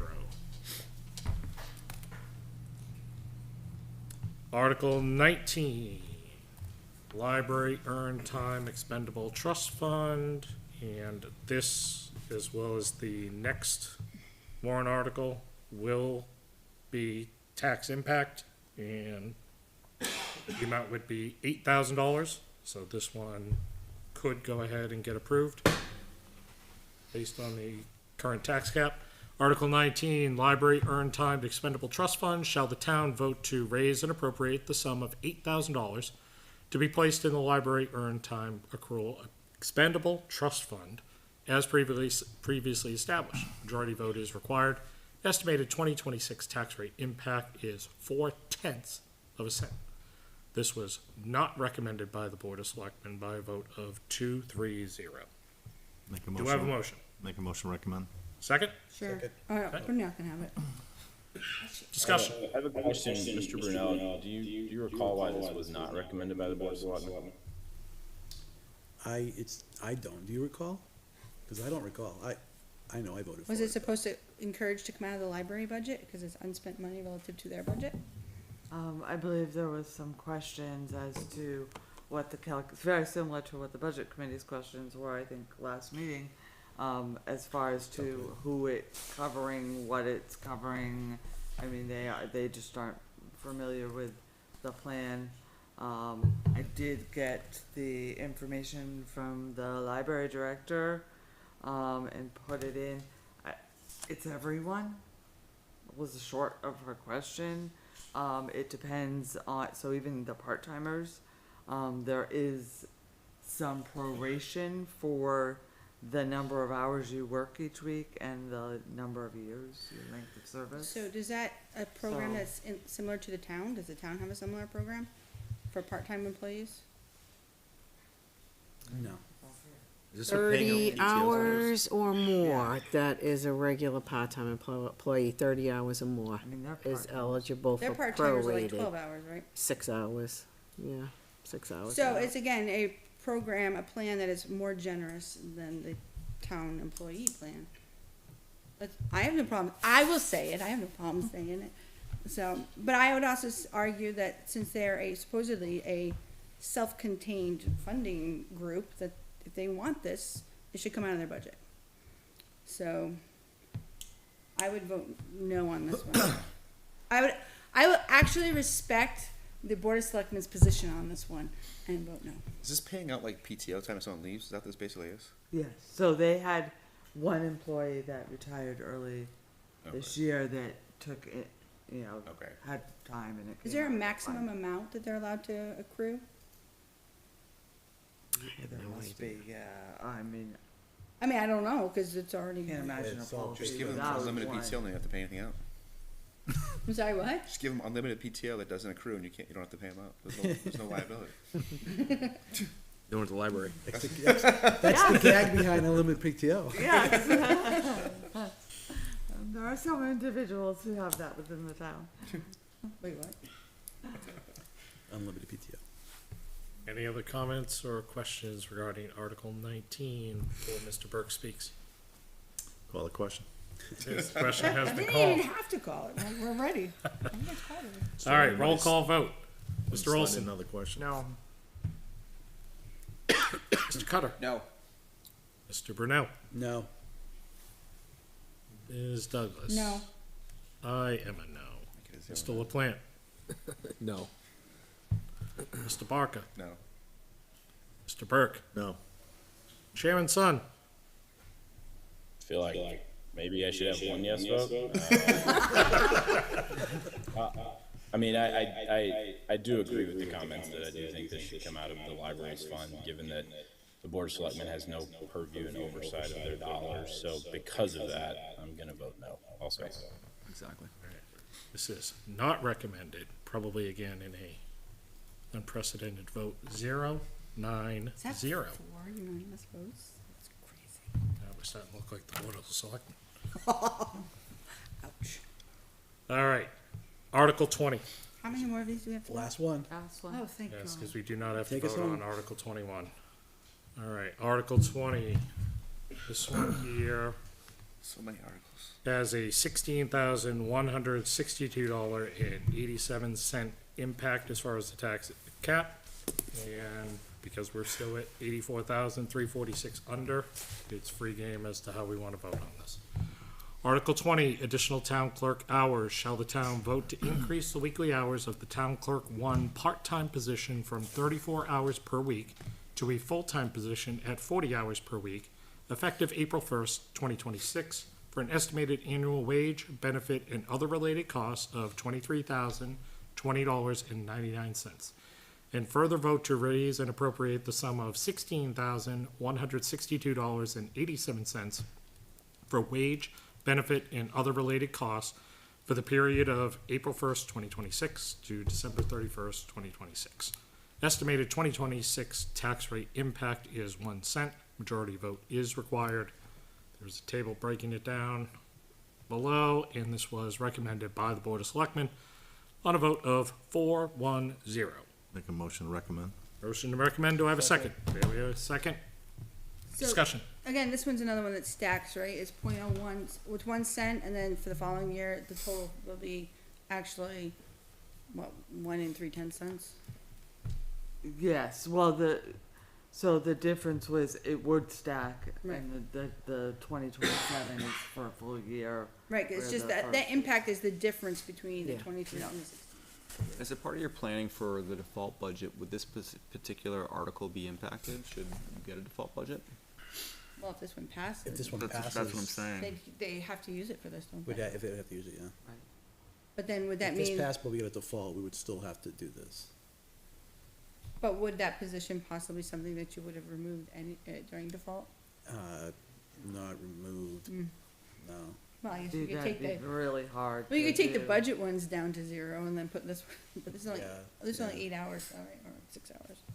I mean, this is a department that has substantially been impacted by the increase in residents, so, you know, there's an increase in the amount of work when you have development, which you have had. So what you're saying is if we stop the development, then we can lower this I number. didn't say that, Mrs. Douglas, I didn't say Or that. jack up the Impact fees. impact fees so I'm high. so with you on that. So, yeah, Did their, tables get shared with It did, it was shared a budget meeting or two I past, just wanna yeah. make sure that. So has They- added staffing been included as part of the impact fee? Cause I'm hearing developer impact and developments as predictably do, jack everybody else's taxes up. I don't think we'll click the impact fees for people. Well, we just said that It's the not. reason for this position is because we have more people, more I development. got it. It should be directed, at least the first year should be picked up by the developers, since they're the ones who caused this need. I never heard us using For the impact fees. to pay municipal, it's people. only the building. Oh, Yeah, It's yeah, only for development impact the fees, impact yeah. fees. like, this is a direct impact related to development. So, triple the impact fees. But they bring in more revenue. Yeah, you Yeah. wanna have that The, conversation? the problem is that their cost is about $1.30 for every dollar of tax they pay, so that doesn't. I call the question. There we go. Everybody wants to get in on the fun tonight. It's the last one. Last one, John. All right. Brian's back to going, it's my turn, hurry up. The question has been called. Roll call vote on Article 20. Mr. Olson, No. Mr. Cutter, Yes. Mr. Brunel, Yes. Ms. Douglas. No, I am a no. Mr. LaPlante, No. Mr. Barker, Yes. Mr. Burke, No. and Chairman Sun.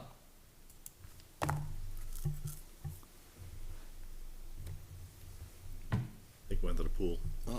He's muted still. perhaps he's indisposed at the moment. He can always vote later if he wants. Oh, he Oh, just dropped we off. completely lost him. Oh, there we go. Now he's back. Sorry about that. That's okay. Just need your vote, Mr. Chairman, on Article 20. Where is the current vote at? It is 3-5. Okay. I'm a yes. Not recommended. 4, 5. You're with me. And I wanted to tell you, I do Actually- appreciate all the work you guys do in the town, Fortunately, it won't last. but I'm also willing to encourage reduction in expansion.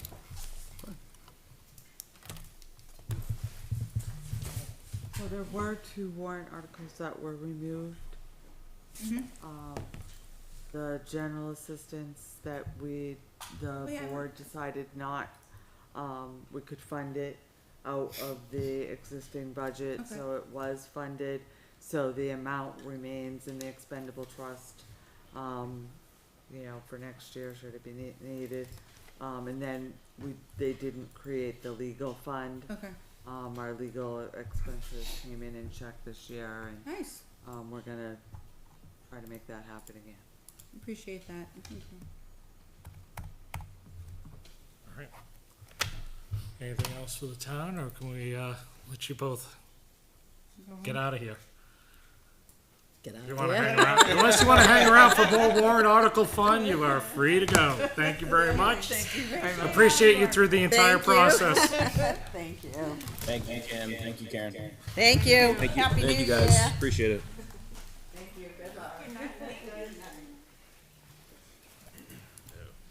There's not that many to vote I know, but we can get real chatty. Don't like the roll, don't run for it. We're just getting the seat, and then at that point, you can Yeah. dictate the time I'm yourself.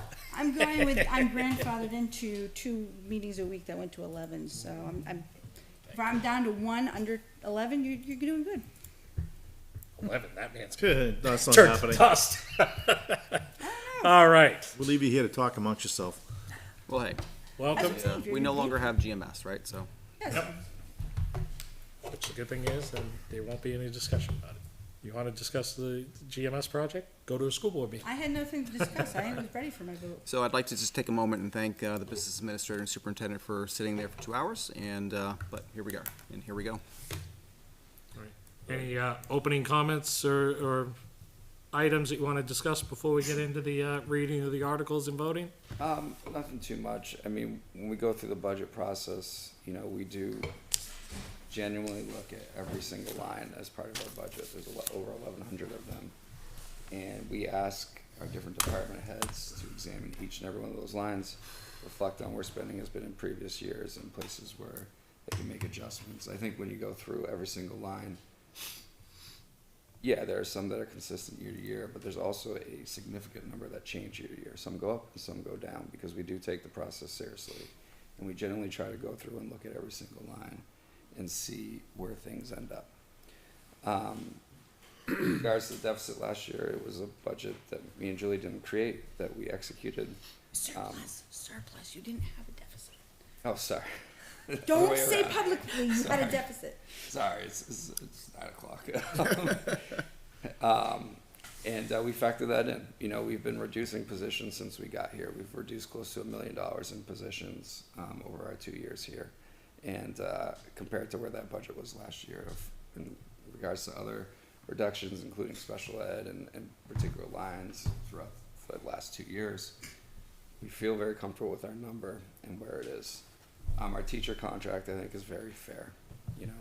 When you look at the overall salary increase of what we actually pay out, it's 3.39, I think it is. And just to confirm, what's year one increase? I'm pulling it up right now. Sorry, 3.29. And what's year two? Increase. 3.29 Let me of what? let me finish it. It's a 3.29 increase in salary for our teachers, so they're getting an additional $345,665.18. Likewise, with the agreement we have for them, they're actually spending more of their own money on health insurance. They're changing their insurance plans. They're going from a 1.0 plan to a 2.0 plan that nets the district a savings in health insurance of where we're currently at.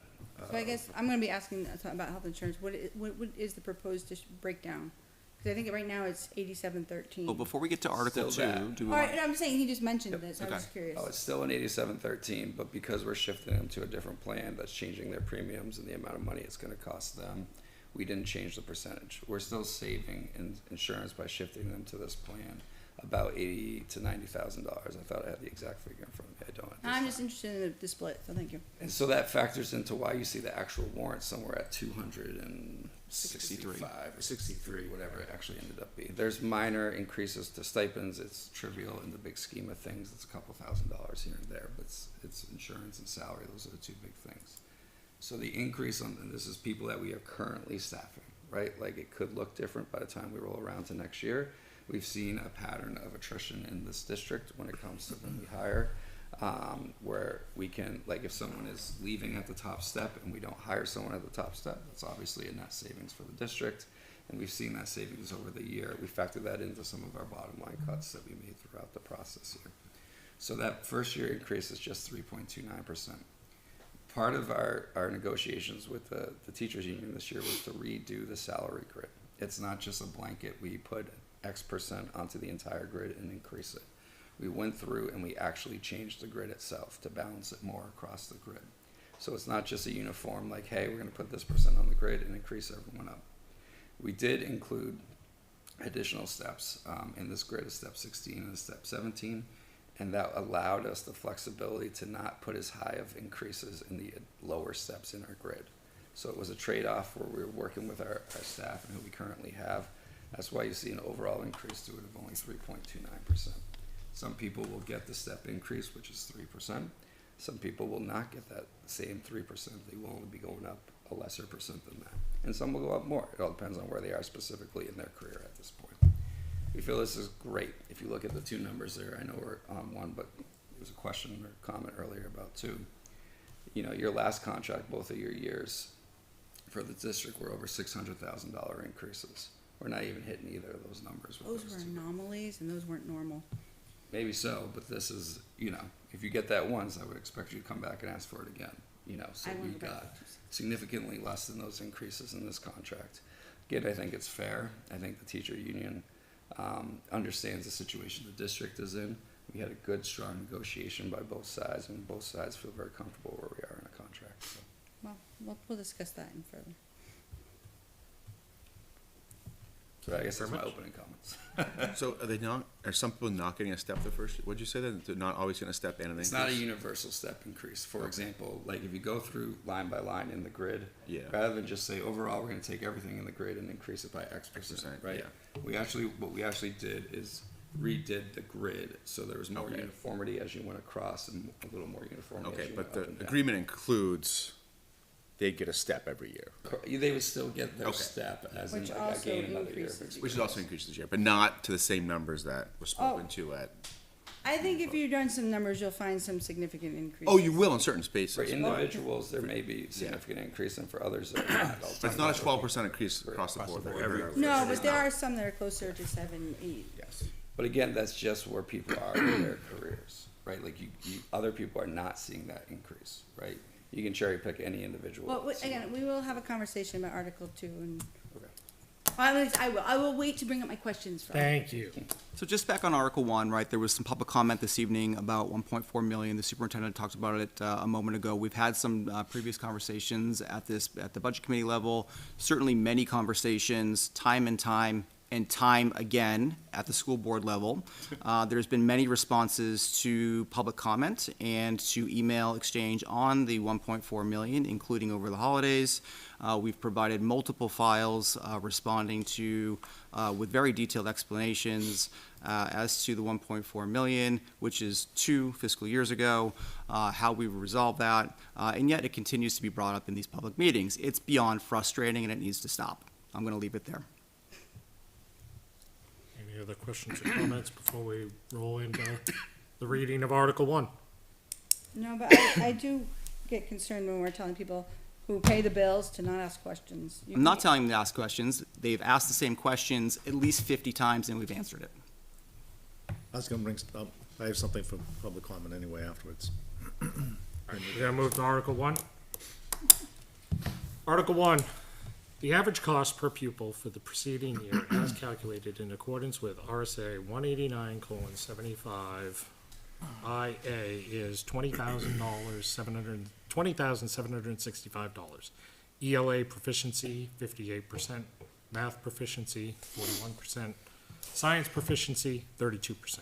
Shall the Litchfield School District vote to raise and appropriate as an operating budget, not including appropriations by special warrant articles and other appropriations voted separately, the amount set forth on the budget posted with the warrant or as amended by the vote at the first session for the purposes set forth herein, totaling $28,431,538. Should this article be defeated, the default budget shall be $28,072,731, which is the same as last year with certain adjustments required by previous actions of the Litchfield School District or by law, or the school board may hold one special meeting in accordance with RSA 40:13, 10, and 16 to take up the issue of a revised operating budget only. A majority vote is required. The operating budget estimated tax impact per 1,000 is 25 cents. The default budget is estimated tax impact per 1,000 of 8 cents. This was recommended by the school board by a vote of 4-0-0. Do I have a motion? Motion to recommend. Second. Second, thank you. And then, Mr. Cutter, you want to just give a quick update as well Yeah, in terms so- of the, on the vote why you're 4-0-0 and what was done last night in terms of replacing the open position? Sure. So 4-0-0, that was the board at the time, right? So we didn't have a 5-member board. We do now have an appointed member to fill Mrs. Ames' seat. We have appointed Ellie Mercier for the next 4 board meetings up until March elections. So Ellie will be sworn in by the town hall and will be sitting with us at our next meeting. Okay. Just on the numbers here, as a reminder, as you look at these numbers, they do include food services and grants, which is why they may look a little bit different, no different than past years, right? As presented to the voters, they include food services and grants.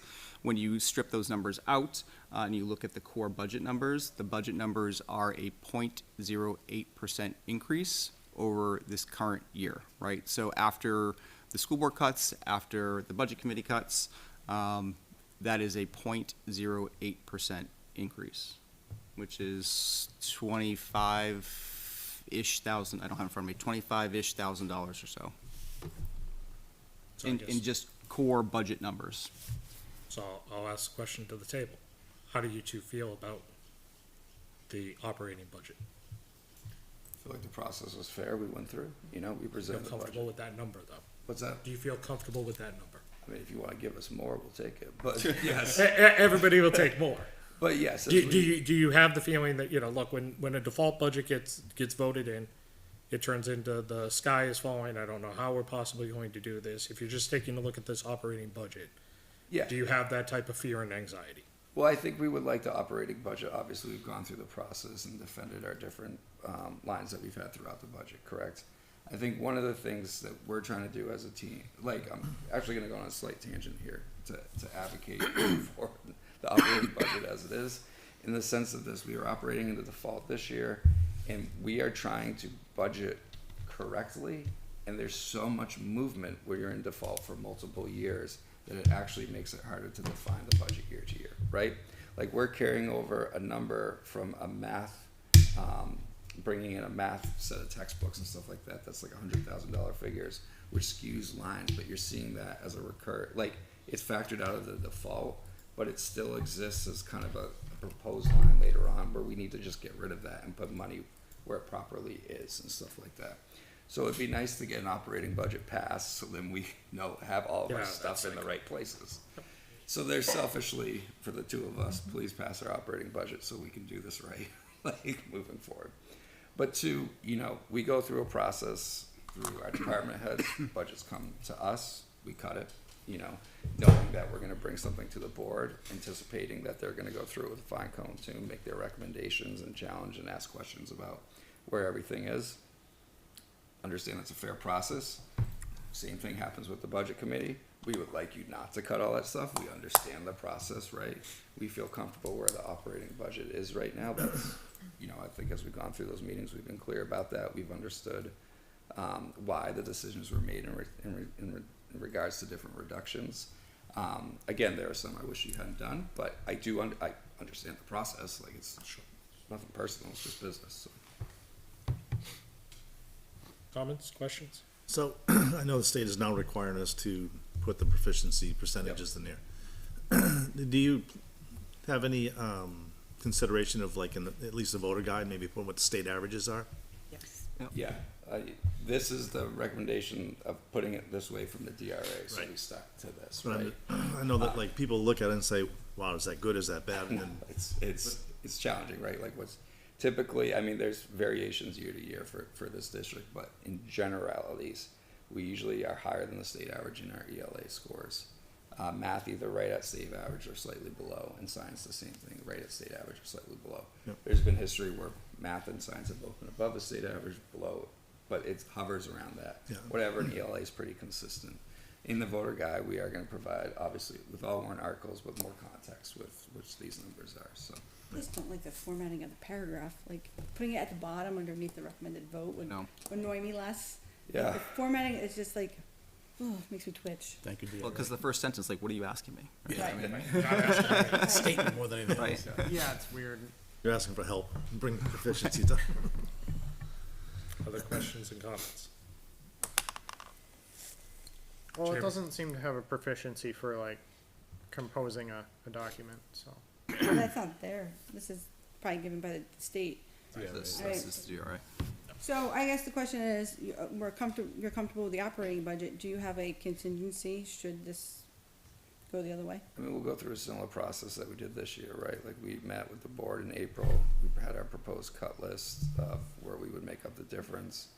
It ranged in different things, and as things unfold, for example, just to give one, when we initially got the default last year, one of the things we were highly contemplating on reducing was our afternoon bus run. We had savings in regards to, our summer school spending, you know, in regards to how many kids ultimately enrolled in it and the salary then that we went out for it, along with some other savings here and there where it came from hiring places or, you know, this set of desks we ordered came in under than what we budgeted for slightly, right? Because we got a better deal at the time of ordering that allowed us to feel confident and go forward with that afternoon bus run when the year went. So, I mean, that's the reality with these numbers. You do the best you can. You get people prepared to what could be going, Yeah. but you don't want to not do that service. So if something arises and adjusts, that you can then provide the service that you had to take away, you're going to do it. So. No, and, yeah, I mean, obviously, you don't say, yeah, I have a plan, 'cause otherwise why vote for the proposed budget? I worry for you, because that is a big difference, and there's been a lot of concern online, or people I've spoken to about their taxes. Yep. Now, me personally, I'm gonna be straight up with you, I'm not voting in favor of this budget, because I think that there are areas of reductions. We talked earlier about one of the positions that the numbers support reducing, but we chose not to. I think there are areas of, and while I appreciate you, that wasn't me, right, that was you, ratcheting down some of the overspends, I think that there are still some areas of improvement there. So while it's painful, and if it does go to the default for the school, I also have to consider the pain that some of our taxpayers are feeling. And it's not, I mean, it's one thing if we're talking 10, 15 grand. We're talking a substantial reduction, increase to people who are already feeling like they're being pushed out of town. So whether that means we have to look at structural changes within the school or services we provide, or lobbying your state rep really hard for more funding without raising the SWEP, because that's just not gonna be good for us. But I'm going to vote no, but please know that it's not because I don't like kids. It's because we have to consider everybody in town. I mean, we're not immune to the fact that there's a $400,000 difference, right? And that it is a tough year for the taxpayers. You know, and that should we be given the default, it will mean tough decisions. No, Like, and- we absolutely understand that. I just want you to be clear, it's not a hateful vote. None of this is. No, I just, It's all business. let's just say some people have accused me of not liking kids. I want to be very clear, I don't not like kids, I have my own. So Chair, I'd like to call a question. If we could just take 1 second, I do just want to make sure that Chairman Sun has a chance to Okay. chime in, just in case, just because it is the biggest warrant article for this one, make sure that he was able to come off mute. Yeah, thank you, I appreciate that. I really no additional comments. I do think, The process has been good. I appreciate the diligence. I think one thing that maybe hasn't been said is I appreciate the fine tooth comb that the school board took before we got the budget, you know, and putting together the hearing slides today, you know, it was good to see that the school board took a pretty good chunk out of the budget before we got to it, and I say that in a positive way in the sense of really looking at all opportunities to cut costs for the taxpayer while still maximizing services. Now we will go ahead and call the vote. Call the question. All right. Roll call vote on Article 1. Mr. Olson? No. Mr. Cutter? Yes. Mr. Brunel? Yes. Ms. Douglas? No. I am a yes. Mr. LaPlante? Yes. Mr. Barker? Yes. Mr. Burke? Yes. Chairman Sun? Yes. Recommended 7-0.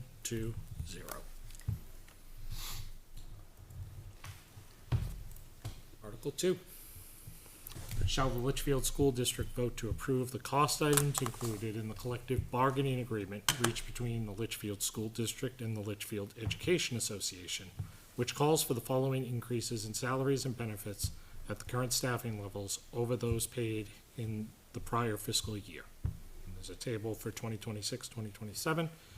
And to further raise and appropriate the sum of $263,711 for fiscal year 2027. Such sum representing the additional cost attributable to the increase in salaries and benefits required by the new agreement over those that would be paid at current staffing levels. Majority vote is required. Estimated tax impact per 1,000 is 13 cents. This was, sorry, it's on a page break, recommended by the school board by a vote of 4-0-0. Do I have a motion to? Motion. Second? Second. Discussion. So if we look at, I mean, I know there's already been some initial discussion on this one this evening, right? If we look at the value to the taxpayer on this, I do know there was some public comment also about, yes, this is the contract, right? And that behind the contract, there are also step increases. That's not new, right? I mean, we've been through this process, most of us, right? Many years now. The step increases are part of the tables and part of the formulas. We did add 2 steps, that is absolutely true, right? We did so, if you look at our staff, most of our staff, or a good portion of our staff, are quite senior, right? They've been here as a result of the climate and the culture and wanting to be here. And we want to keep those teachers. I want to retain those teachers. I want those teachers to stay here, right? And what we were hearing was, we're not doing anything for those teachers to make them competitive to stay here. Why would they stay here, right? When we have every surrounding town paying 10, 15, 20% increases when we can't match that, right? So we have to be competitive in some fashion by adding a couple of steps, by having a couple of points increase, right? This is, in our opinion, a good value to the taxpayers, while also showing to the LEA that we are willing to do a bit more on our side to try and retain the staff at the top end of the scale. So there are some things in here that I respect people's opinions on this, even if it's not one I necessarily share. So when I was going through it, it looks like we added some PTO days to some of our newer staff, because it was prior to a certain date, they got 20, and now everybody gets 22. We've paid $430,000 to save their health care. So realistically, this past year, the contract, that cost, was significantly more than what was approved by the voters. With the school care, you're rolling in school care. It doesn't, it's the cost of employment. I'm just saying, that's what you're referring to. Yes, Yeah. but it's the cost of the employment package. And any other industry, there would have been significant reductions. We would not be maintaining an 87-13 split. A lot of places are going more to 80-20. Like I've been advocating for 80-20 for a while. After having spent so much money to maintain their health care, the least we could have done was gotten a little better split for the taxpayers. Additionally, this contract does not include any protection for the taxpayers in the event we get assessed again.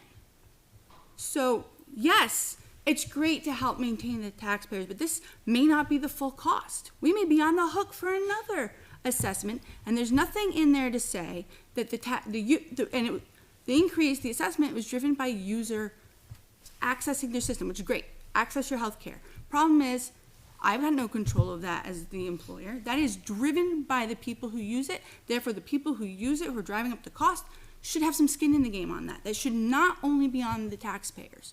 So there are absolutely going to be points in this that are great. But there's points in here that just do not adequately protect the taxpayers.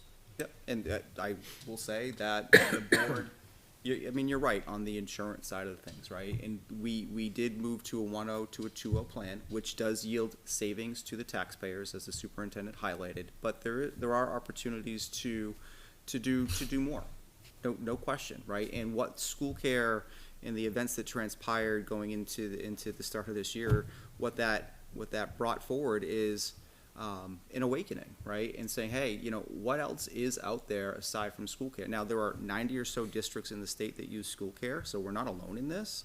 But I'm happy to say we're, kind of pioneering the research and I mean, you spoke, right? I but agree. we are. I right? hear that, but again, You the can't only leverage people- that one time. Only people shouldering the risk here are the taxpayers. You It can't. takes time. That doesn't happen overnight, right? So it takes a significant amount of time to research and to make a systemic shift into a new insurance Sure, company. but we could have I said, well, there's an 87. That's not a 3-month change. But 87-13 split on healthcare, if we get assessed, there'll be an 87-13 split. There could have been something that towards that. Instead, the taxpayer's the only one on the hook. It is. I want to take just a second, just to make Yeah, sure go that Mr. LePike gets it. Sure. He tried to jump in a couple times. I just don't think you can leverage that one-time occurrence and blame the employee on that, and impacting them when I think we're already below our neighboring towns what they're making in wage. We're gonna end up losing people if we don't continue to pay this. Now, I'm all for this. Obviously, how I'm talking, I will abstain because my wife is a school teacher in town, which is a taxpayer in town. I'm So we not- have that as well. So I'm just, Didn't question that. no, I'm just saying though. But you're leveraging that one-time occurrence where it's not the employee's fault of that. And But you it's not can't- the taxpayer's fault either. It's not the districts either. Right, it's So not the then it should districts be a either. shared. So it's an anomaly, Carrie. And we couldn't, like, You're gonna legally, we jeopardize the couldn't well-being of your split it. town. We asked, like, in full transparency, I've said this to the LEA, we went to our legal and asked if we could split the assessment 87-13, and we were told no. So did we approach the union at all, or did just? Why would they agree to that, Gary? Well, why did, Let's be honest, like, why Oh, would they okay, agree to here. Well, why did They the take money out police of my pocket. department renegotiate their healthcare when they hit 20% increase? Goodwill.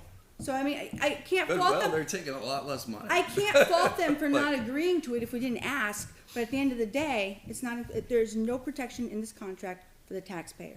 The only one on the hook is the taxpayer. And as a member of the budget committee, it is our job to be, what was it? Look, Maintain, there was the wording that we sent out about the responsibility is to make sure it's an appropriate budget that represents the needs of all people in town. these are great questions, and I'm not disputing your points at all. They are great questions. So why and- not do a one-year contract? Because we felt 2 years is the right balance for the staff, right? And we felt 2 years also gives us protections in the event that there are insurance changes, that we have the ability to renegotiate with the staff, while also talking to insurance companies to see what better opportunities there are out there. Well, people can vote how they want. Again, my job, my responsibility as a budget committee member is to promote a responsible budget for all members of this community. And the reality is, the protection's not there. I mean, in terms of the split, the 87-13 split, if you look at cohorts around us, we're on the bottom end. We are. Like, my wife, I take my wife's insurance because she works in Bedford. The family there is 90%. It's 90-10, right? Like, for, frankly, better But I insurance. hear their Like, voters are really upset about their votes too. So, I mean, yes, but at this some is my point, point, at some though, point, is something like, has to break. I do not disagree with that, but like we have to look at where we are relative to where our teachers could leave us for. And if we're paying less money and paying less health insurance, what is their incentive to stay? Like this is a negotiation with them, right? Like this is how this works. But at the end So- of the day, though, it's gonna be up to the voters, right? The voters are gonna decide whether they wanna pay It for it. will be up to the Me, voters. like I'm saying, my recommendation is there, and it's not against the teachers. My job is to represent every taxpayer in town. And right now, I see a major risk that we are taking and it's not evenly distributed. So I'll look for your support on Article 7, where we're looking to build up No, an account to Because I told to you my protect opinion on that ourselves. one. I suggested you start a second So one you're for that not, purpose. it's okay. Mr. Chair, unless Mr. John David Son has something, I'd like to call the question. Chairman Son. I was gonna call the question as well. Can I just add something? Carrie, I understand your argument and everything else, but I think the time for that was 6 months ago, when they were going into negotiations, to let the school district know how So no. I'm happy to sit on that negotiation if I were You're not gonna be able to sit down in that Then negotiation. I have no say. But you can go to the school board meeting, you can have a discussion with the superintendent, but after the contract's made up, I mean, you can't sit here and argue like 8713, it should be this. Except I've been saying the same thing for the past 10 years. So Okay, it's but not when like they, it's a new request. so in less than 2 years from now, when they're ready to go for the next one, put a bug in his ear. So I guess I would just say, before you call the vote, please, I would say that your recourse, and I'm in a similar situation, I get sick and tired of there's nothing we can do, we're contractually obligated. Yep. I am going to be in your court at this point when it comes to, okay, do we have the right number of staff? Because if this is the contract that was negotiated and signed, and there's nothing we can do about this, my only other lever is to make sure that the staffing is appropriate, and Right, and what- this is the one piece that is now static. I can then take a look at the variable of who participates in this and make sure that that number could You possibly are change. welcome to do what you want. Like I said, I don't feel that I can recommend this as being a good contract for the taxpayer. We went up we're going up $263,000, where we just last two contracts went over 600 both. And usually Like, we're just talking And dollars usually and we're around cents, like- 241, so the trend is not that awesome right now. I mean, Bo last year just went $1 million with Good their for them. teachers, right? And they're not that much bigger. Like, I don't know what you want if you're not happy with that number. Like, I guess you. the only thing I'll say about the 600, and correct me if I'm wrong, the $600,000 contract, wasn't that after we ended up having 2 years of no contract, so there was kind of a catch up and that 600K was inflated? So that's the only comment that I want to make, is that So, yeah. 600 was based on some extenuating circumstances. I think- If you look at the contract before that one, if I'm not mistaken, it first was gonna be like about 1.4 million. Correct, it was very high. And then it got lowered to like right around a million. So, I mean, before we use these two numbers as our data, I would consider looking at past warrants, because they're not that high. right, and we're now much past those years, right? We, Like, the people in town used to complain when their taxes raised $300. So, So again, believe me, the, Chair, I'd like to these call the are question not again. normal numbers. All right. Question has been called. Article 2, roll call vote. Mr. Olson. No.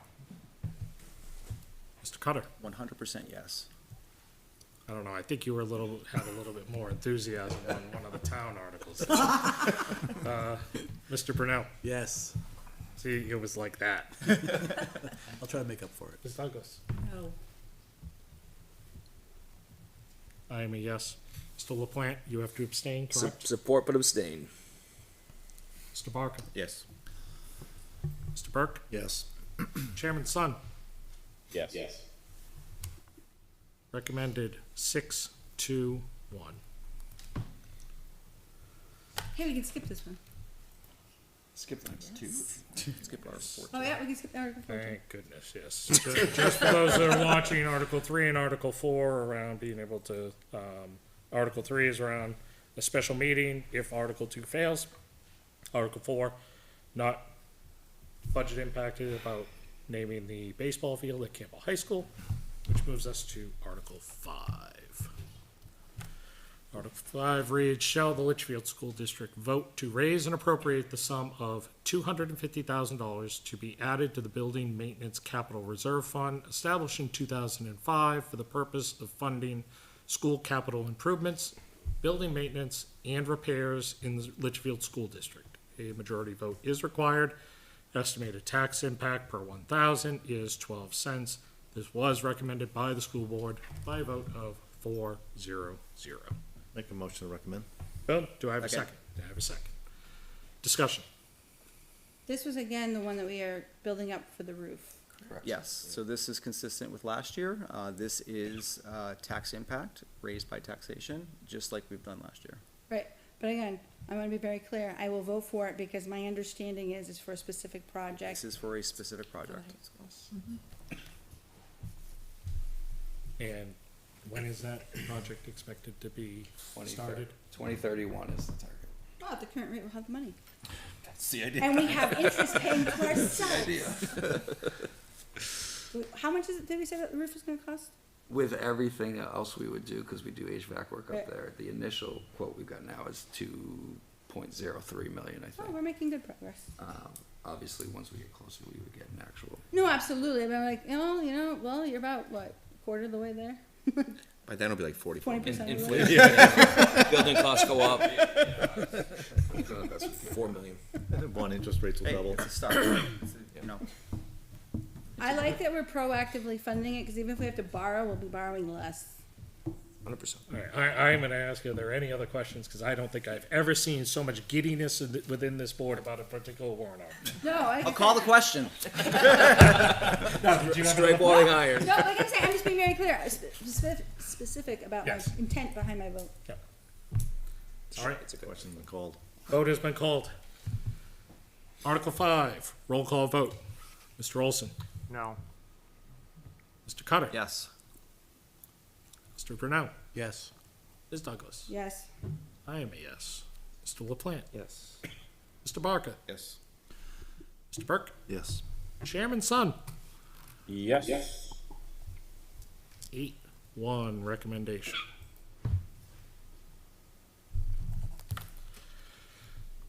All right. Article 6, shall the Litchfield School District vote to raise and appropriate up to a sum of $250,000 to be added to the Capital Improvement Expendable Trust Fund established in March 2020 for the purpose of funding the study, planning, and cost of new construction or renovation of existing facilities in the Litchfield School District, with this sum to come from the June 30th fund balance available for transfer on July 1st of this year, with no additional amount to be raised from taxation. A majority vote is required. As it states in the warrant article, the estimated tax impact is 0 cents. This was recommended by the school board by a vote of 4-0-0. Make a motion to recommend. Motion to recommend, second. Yep. Discussion. This is the one that we mentioned earlier this evening. So this is the one that was resequenced from Article 9, I believe, to Article 6, and we've increased this one from 100,000 to 250,000 with the removal of the GMS project. So you have a contract with those people, why do we think we need another 250,000? This is for renovations, so in the event that there are renovations necessary for GMS, this is the fund that allows us to tap into some funds to So these are projects you would pick off before you compile a, You can do that, you can take this money to lessen the bond. You can also. I know it's like small compared to what ultimately the bond would be, but like any money you have in there, you can lessen from what you take out for a bond. So I guess my question would be, you have multiple scenarios of different projects and new building, renovation, et cetera. Whatever it is. If we were to use something like, let's say, for example, isn't it the leach field that's old and I'll just use that as an example, the septic system. Is there a way that, we can actually go ahead and do something that would help finally put some money into the existing building's benefit that could also be easily leveraged with whatever plan you have in terms of renovations, new builds, things of that nature, so that at least that way the students that are in there today could get some sort of additional benefit of this renovation money to fix items that are needed, but you're not throwing good money after bad and you can actually reuse it. I hear what you're saying, and I might not answer it directly, and I don't mean to be disrespectful in that way. How I see this is you're gonna be putting significant money into GMS at some point, no matter how you decide to ultimately tackle this plan. We're talking millions, right? Like when you encompass all of it. And any little money you can put away to offset those down the road costs, you should do, right? I mean, if I knew we could absorb it, I would suggest $1 million here, because you're spending that money on that building at some point, right? This, I think, is an adequate amount of money with anticipated where end of year funds is gonna be, especially with a couple other warrant articles to come after it. Could you do different phase approaches from this, right? Like, if it made sense to tackle this project that cost $225,000 immediately, and it wouldn't be wasteful money because you wouldn't have to undo it when a bigger project came, yes, you could use that money to accomplish that, right? Leachfield, right now, Leachfield would stay as it is in any of the proposals that we've seen thus far. Obviously, things could change, you know, a year from now as we continue through the process and stuff like that.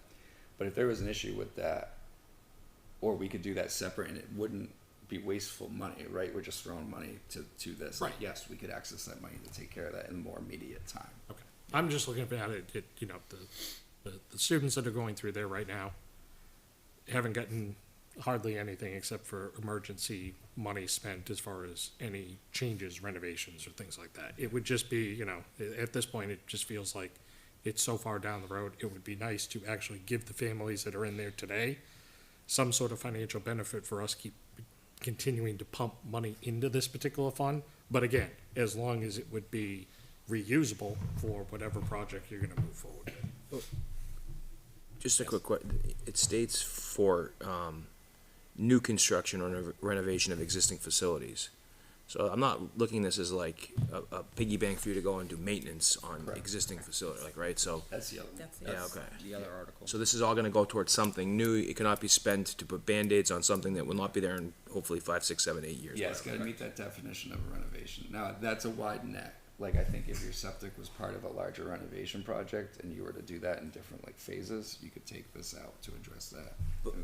But would your septic be, if you had to redo your septic, that would be usable for new construction though, right? You would not have to redo that in the future, correct? Correct. Yeah, so that would be going towards the new facility. Correct, yeah, that's my point.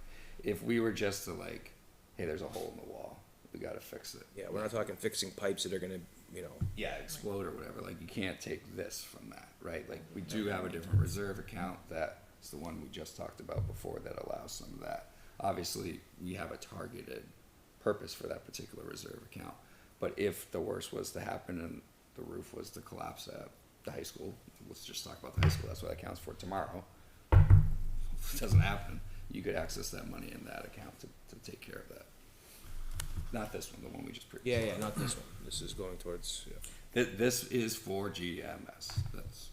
Because it's not stated, GMS is not stated in this. No, because I'm assuming, we weren't here, but looking back at the LMS warrant article, I don't wanna talk about the specifics of the project, just the money for a second.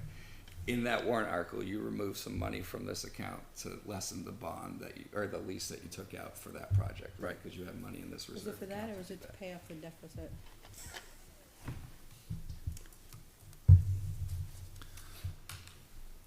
I mean, ultimately, I think, it gives you flexibility regardless, like, if we just, to the town's point, if you decide suddenly that, you know, something needs to be renovated at the high school because it fell apart, it gives you the flexibility to use that too. Because we do know something's gonna happen at some point, and realistically, let's face it, $250,000, not gonna make much of a dent in the grand scheme of things. Every little bit. Over time, over time, right? See if he's make a pile. Sure, but well, I'm sure we'll find something somewhere, like if we end up staying at LMS, wasn't there issues with the driveway and collapsing and stuff? We could, rebuild a new, so there are things that this could be flexible for. Oh, I think once you, like, if we're really looking down the road, like, you get GMS settled, whatever your answer there, you're gonna look at your facilities and target what's your next major So I guess the potential question is- renovation or new construction, which may not be nothing, right? Like, it may not be a big project, but maybe it's to renovate, like, this is facilities, so I would say, I'm not advocating for this, just using it as an example. Like, let's say you were gonna renovate your athletic facilities at one of the schools, right? Track. You could target, like, not advocating for turf, but it's an easy thing to just use for an example. Right. You're gonna put turf in at the high school, it's gonna cost $2 million, but that's new construction, or renovating that space or new construction. you could then use this account down the road for that. Like same thing with the previous, you should target projects for this account, right? Like whatever that case may be. The target we have right now for this account is GMS, right? The target for the other one, where it's repairs, is CHS roof, right? Like we are trying to target these funds for that. Emergencies happen, you deal with it, but we're supposed to, our hope is that we're targeting specifics for it. Well, the reality is, it's probably easier to put, 100 over there and 250 here as opposed to 350 in the other one, too, because people are like, that's a lot of money. My initial question, my next question would be, is this the appropriate place for the money? Should it go into the other fund? Yeah, I think it's a good question. I think the board discussed different dollar amounts and different values. They had similar discussions, not necessarily last meeting, but Right. 2 ago, when we were really kind of talking about what was the right amount for these, right? And not putting too much in one and not enough in the other, and trying to find some What balance. did we end up putting in the other one? 250. So it's so you wanna put, so we're setting aside $500,000. But again, the Article 5 is raised through taxation. Article 6 is not. So I guess then That's the difference. Chairman Son, I want to give you a chance in case you weren't able to come off mute and interrupt. No, I'm good. No comment on this one. No comment? Okay. Let's call any other comments or questions before we call the vote? All right, Article 6. Roll call vote. Mr. Olson? No. Mr. Cutter? Yes. Mr. Brunel? Yes. Ms. Douglas? yes. I am a yes. Mr. LaPlante? Yes. Mr. Parker? Yes. Mr. Burke? Yes. Chairman Son? Yes. Approved, 810. Right. Article 7. Shall the Litchfield School District vote to raise and appropriate the sum of $50,000 to be added to the Employee Benefits Reserve Fund established in March of 2022 for the purpose of funding the payment of negotiated employee benefits, including but not limited to health insurance reimbursements, changes in coverages or policies chosen by employees, severance benefits, and other such benefits as are from time to time negotiated and become contractual obligations of the district, with this sum to come from the June 30th fund balance, available for transfer on July 1st of this year, with no additional amount to be raised from taxation. Majority vote required. Estimated tax impact per 1,000 is $0.00. Approved, recommended by the school board by a vote of 4-0-0. Make a motion to recommend. Motion to recommend, and a second. Discussion. Don't like it. Okay. I don't, because when this fund was established, it was for the purpose of funding severance packages from people who had indicated they were considering retiring and chose not to. So we would stop the practice of re-taxing people 3, 4, 5 times for the same severance. Yep. We are now changing the purpose of this fund. Oh. That's what we have been using for. You're right. You are changing the purpose for which we are now using this, and I don't like it. Because as we've seen, if we are not, and I guess it's just in the way it's worded or whatever, but it's, when the terms are very loose, they can be used, not that anybody here would do it, but one day we won't all be here. We will be either in Florida or dead. So somebody else will be involved. North Carolina is probably as far south as I would go. But we won't all be here one day. And so these terms could end up being used for something else. And I don't want to set that precedent. I don't like it. Just as a reminder to the Budget Committee, if I may, right? So Ms. Douglas is right. Did that hurt? You know what? Did that hurt? We have 9 votes. What is going on? Did that hurt you to say?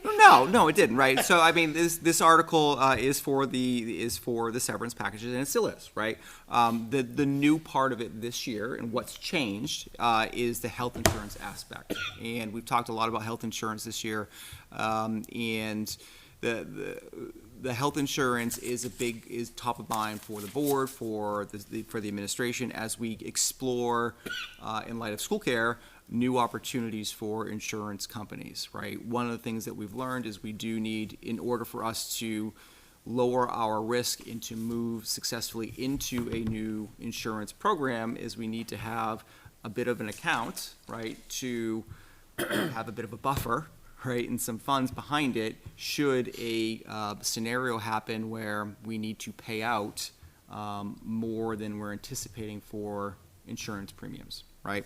This allows us to have that buffer. We'll need more than this, for sure. We'll need at least a few $100,000 more than this, just to be clear, That's why I right? think it should be a separate fund, so there's no commingling of funds. We asked legal counsel on that, Yeah. right? And the response was, because you already have an employee benefits reserve fund that includes insurance, this is your fund for that purpose. Like, it was not allowed for us to create another, You can't have two? when this account, this fund is established, it includes all benefits, all So- benefits. I don't understand why we couldn't open a second one. Like, I have multiple wanna explain? savings accounts. Why can't I open a second fund? These are public saving accounts, then- I guess is the best answer to that, right? Like, we have, for what we're trying to accomplish, we have something that purpose meets that, right? Like, I actually think the two previous, reserve funds, like, speak to this, right? Like, there's specific in their purpose, where like this one deals with significant renovation and constructions, and you're limited to that capacity, right? This one over here deals with building repairs and those type of things, so you're limited in that capacity. We couldn't then create a new account, or I mean, I don't know, maybe there are mechanisms to combine stuff and do other crazy things, but like, we can't then split the difference and say, here's this new account that covers both new construction, renovations, and repairs, right? Without doing something to those other already existing accounts, right? We identify, as you spoke to before, like, there's risk here now. Like, what if we get reassessed again next year, right? Like, we were fortunate that we were able to figure out a way to take care of that this year. People may disagree with how we did that. That's fine. That's fair. But the reality is something we didn't think, and we were told that wasn't really possible. These assessments happens. So now we need to protect ourselves and protect the district, and we need to put money aside. There's the added bonus that as we pursue other insurance things, and I don't want to tip my hand too much on this because we're literally in the process of working on these type of things, is if we have some money to allow us to take some more risk in how we approach insurance, we might actually be able to long-term save the district money, right? We're, in simplest terms, we are in a fully insured model right now. If you think a lot of private sectors do self-insured models, right? If we can transition out of fully insurance to self-insurance, there's tremendous potential savings for the school district. But there's a higher risk the district takes on, so you need to be able to protect yourself against that risk by having money potentially in reserve if the worst case scenarios happen. So this is us trying to utilize account we have that is broad. When it was written, and we can't change the language, this is how it was written. I'm just looking at it, and I don't know And that I like, agree. this covers what we're trying to accomplish, so there's not a need for another reserve fund. Now, I agree with you, like, how it's been used prior to what we're doing right here, it was solely done around severance, right? And all the inclusive of the severance, right? But it is not written as a reserve account that is solely focused on severance.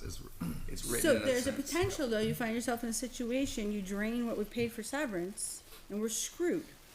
And look, if we have been in a situation, because you're 100% correct, with the assessment that we just had, which was $430,000, ironically, we were lucky we had that surplus last year in the big scheme of things, right? There are plenty of other districts who did not have that money, right? Who had to drain other accounts, such as this, that wasn't intended for that purpose. Or they had to budget that into this new budget cycle with interest to pay off it, right? So we were all thrown for a loop for that. So we're all trying to approach this in a way that better protects our districts in the event that happens again. And that's what we're doing here, is to put money aside. That wasn't the purpose of this. That's not why this was created a few years ago. But it was written in a broad enough term that is now a potential Will there purpose be for it. separate accounting of the different, if we can't separate the fund, will we internally Yeah. track the course. difference and report? Okay, and can we go one step further? 'Cause you just read my mind. Can we get as far as like when we take a look at reporting That on can the be added to the reserve fund, spreadsheet. that there is 18,000 Of of course. this Yeah. X amount of dollars is for, and then I will trust that the school board will only break glass in case of emergency, but at least then we can go back and say, but you rated $18,000 of retirement in order to handle this. Now you guys have to figure out how to put that back, because we're not going back to the taxpayers and asking them to get taxed again. Right. I want very detailed, 2 columns, one for health and benefits, one for retirement. How about we'll show you a third with interest, because we actually make, it's trivial in the big scheme of Yeah. things, right? But we make interest on this, right?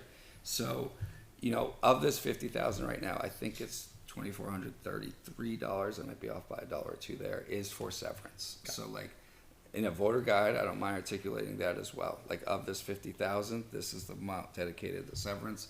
This is the remainder to help build up this account for emergency purposes, such as an assessment that we just had. So my other question too is, my understanding is there's a lot of discussion in Concord relative to what happened and Yep. potential to help protect school districts. Great. How would that, like, what, if they decide that they are going, Concord sets it up so they decide they're gonna be the whatever, what happens to this money? Well, I think, well, let's pretend best case scenario for once, and it's solved in some way that takes away vulnerability for districts, right?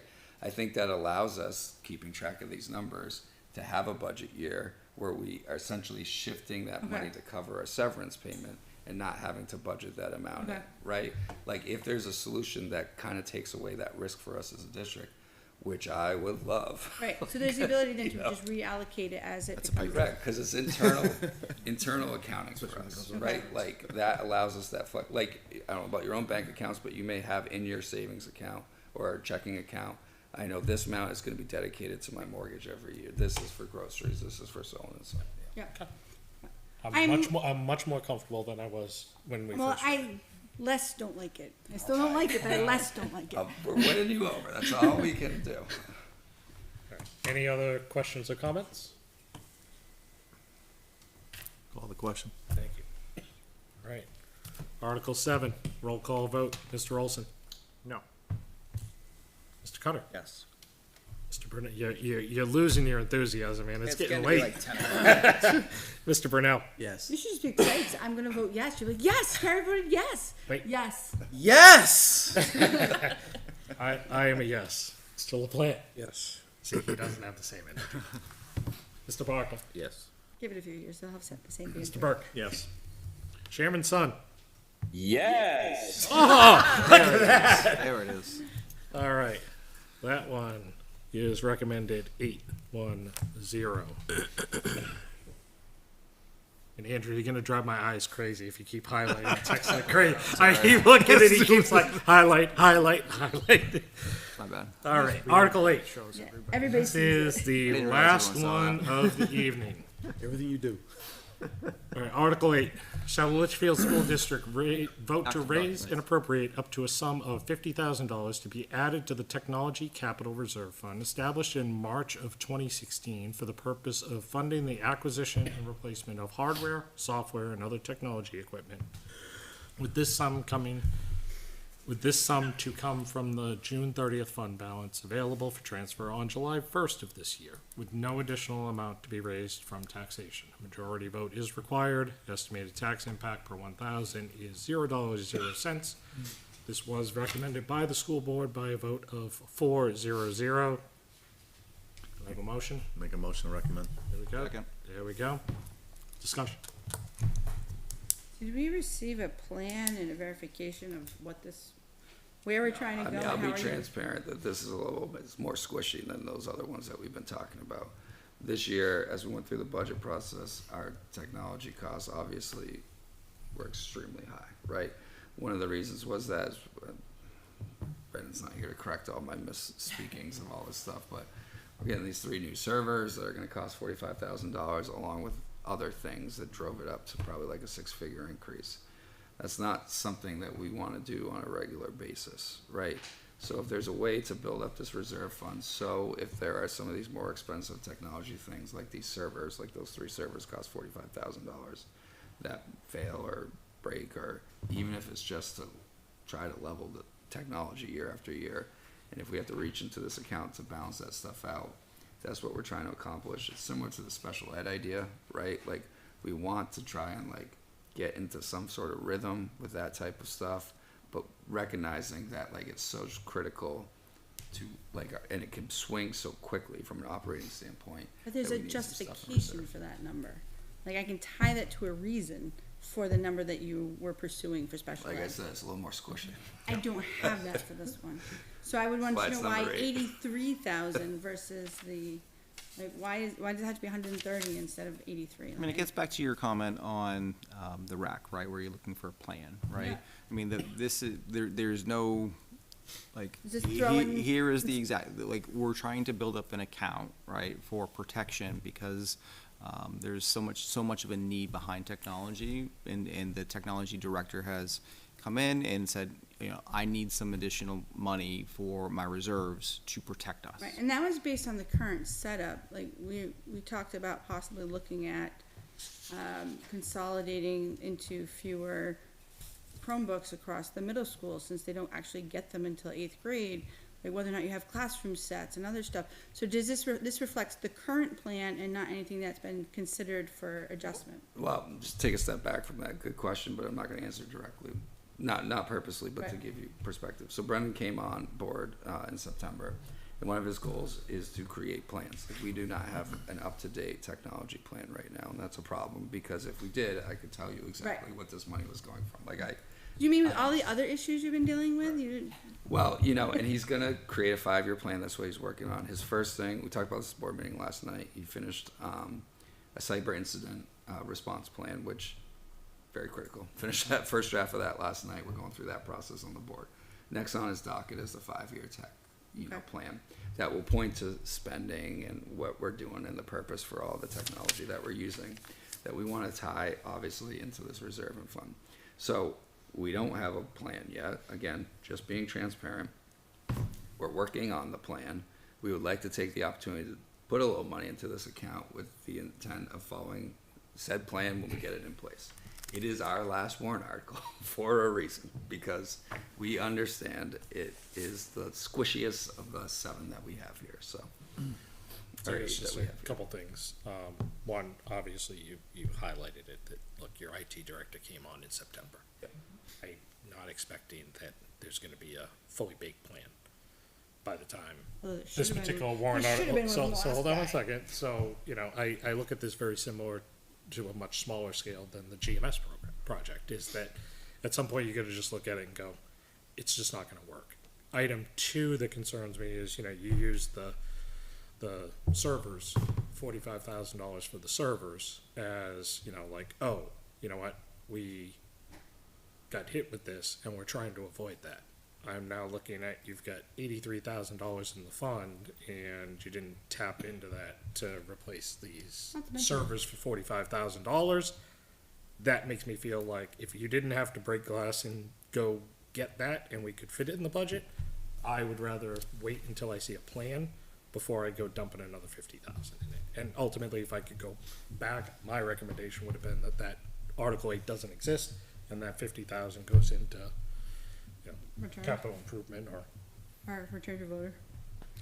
And I just, the same thing with like the rec and there, it's just, there's no plan. I think you're a year early. And I think it's unfortunate that somebody came on and that had no plan to at least start as a framework. Like, I don't know personally who the guy was before, but that should have been part of his role.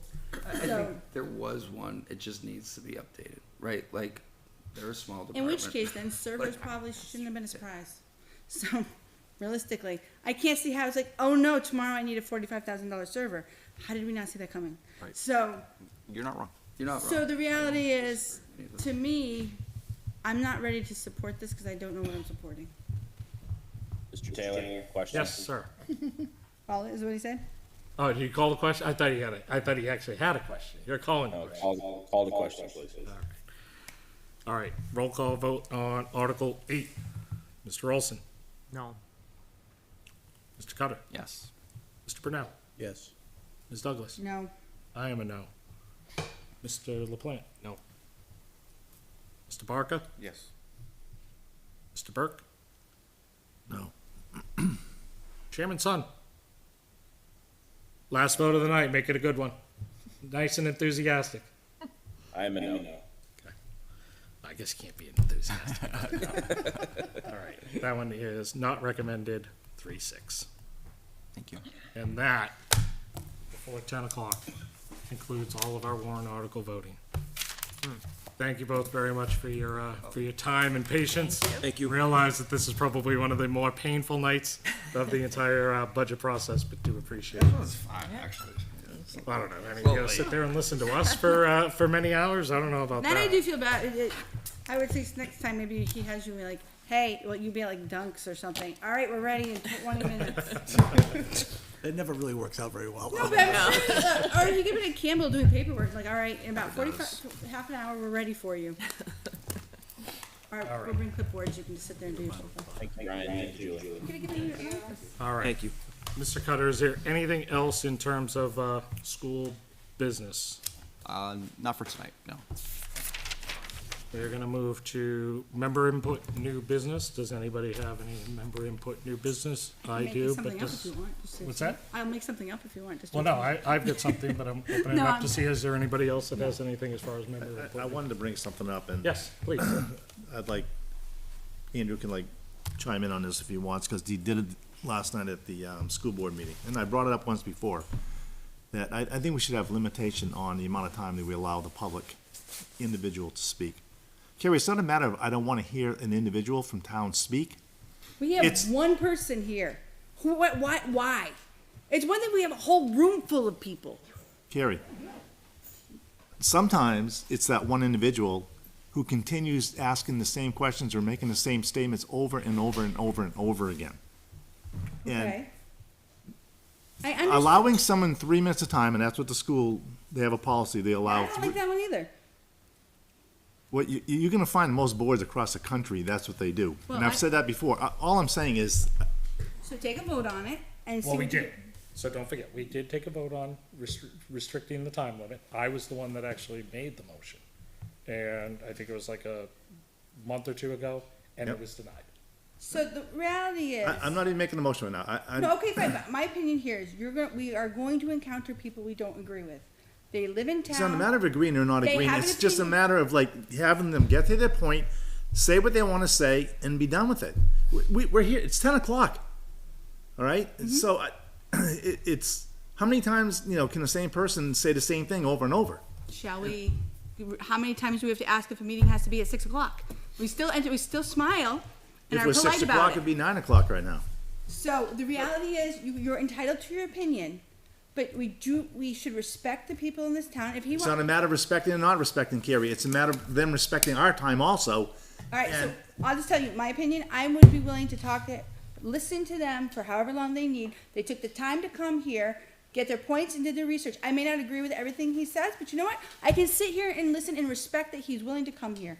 I'm You not, don't sa- I'm have not to- saying this. I'm not saying this for any person I'm saying it in general. What, like, you would not bring it up if there was not a specific reason. Let's please not be trying to. I'm bringing it up hold on. again because I saw the school board do it last night.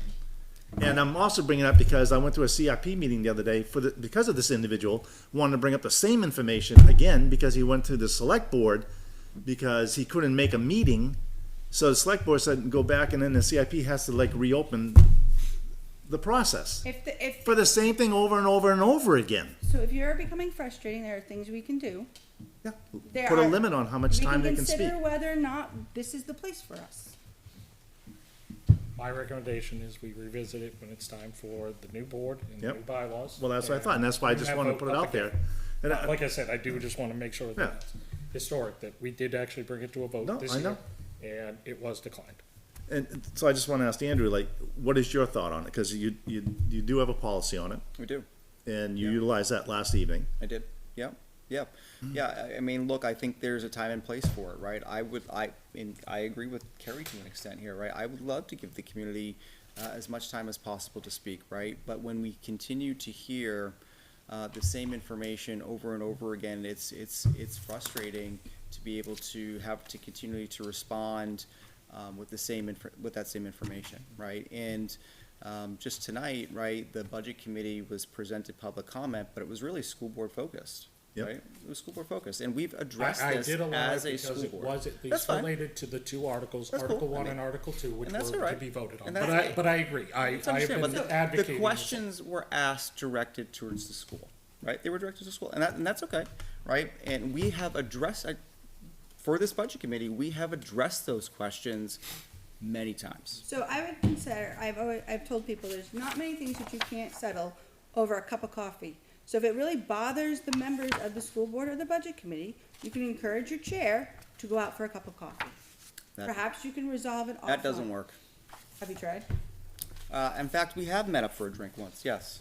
Well, I appreciate that you extended that offer, but the reality is, when we're making this proposal, there's one person here, I don't like targeted, things that are specifically targeted to what appears to be curtailing a voice we don't agree with.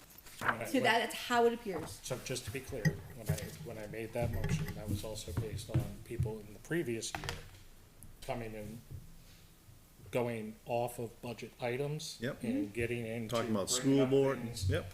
That were more appropriate to either bring to the Board of Selectmen or the school board. So then the response then is, I Agreed. appreciate your input, then please take it to the school I board. did get buy-in from Yep. our chairman, that he would go ahead and make sure that the comments stayed tight, and that if it did deviate into things that were not budget related, that he would cut it off, and I trust him that he would do that. Okay. Anything else on member input, new business, before I cover mine? Mr. Taylor, real quick, I just wanted to share. Yes. The hearing slides are nearly complete. I've shared them with, Mr. Cutter and the school administration. That section is complete. Town section, needs a little more information, and I will share with the town for their review. I hope to have them in the budget committee's inbox, Tuesday, a couple of days prior to the hearing for your review. And deliberatives are 131 and 27? 131 Yes. 27, yes, Right. 10 a.m. I couldn't remember if it was 27 and 14, or if it was 131 and 7, because I was late last year. Sorry, go ahead. With that. I was gonna say, both of those are at 10 a.m. at CHS. All right, thank you. Go ahead. All right. The member input that I would like to give is based on a watch of the December 29th Board of Selectmen meeting.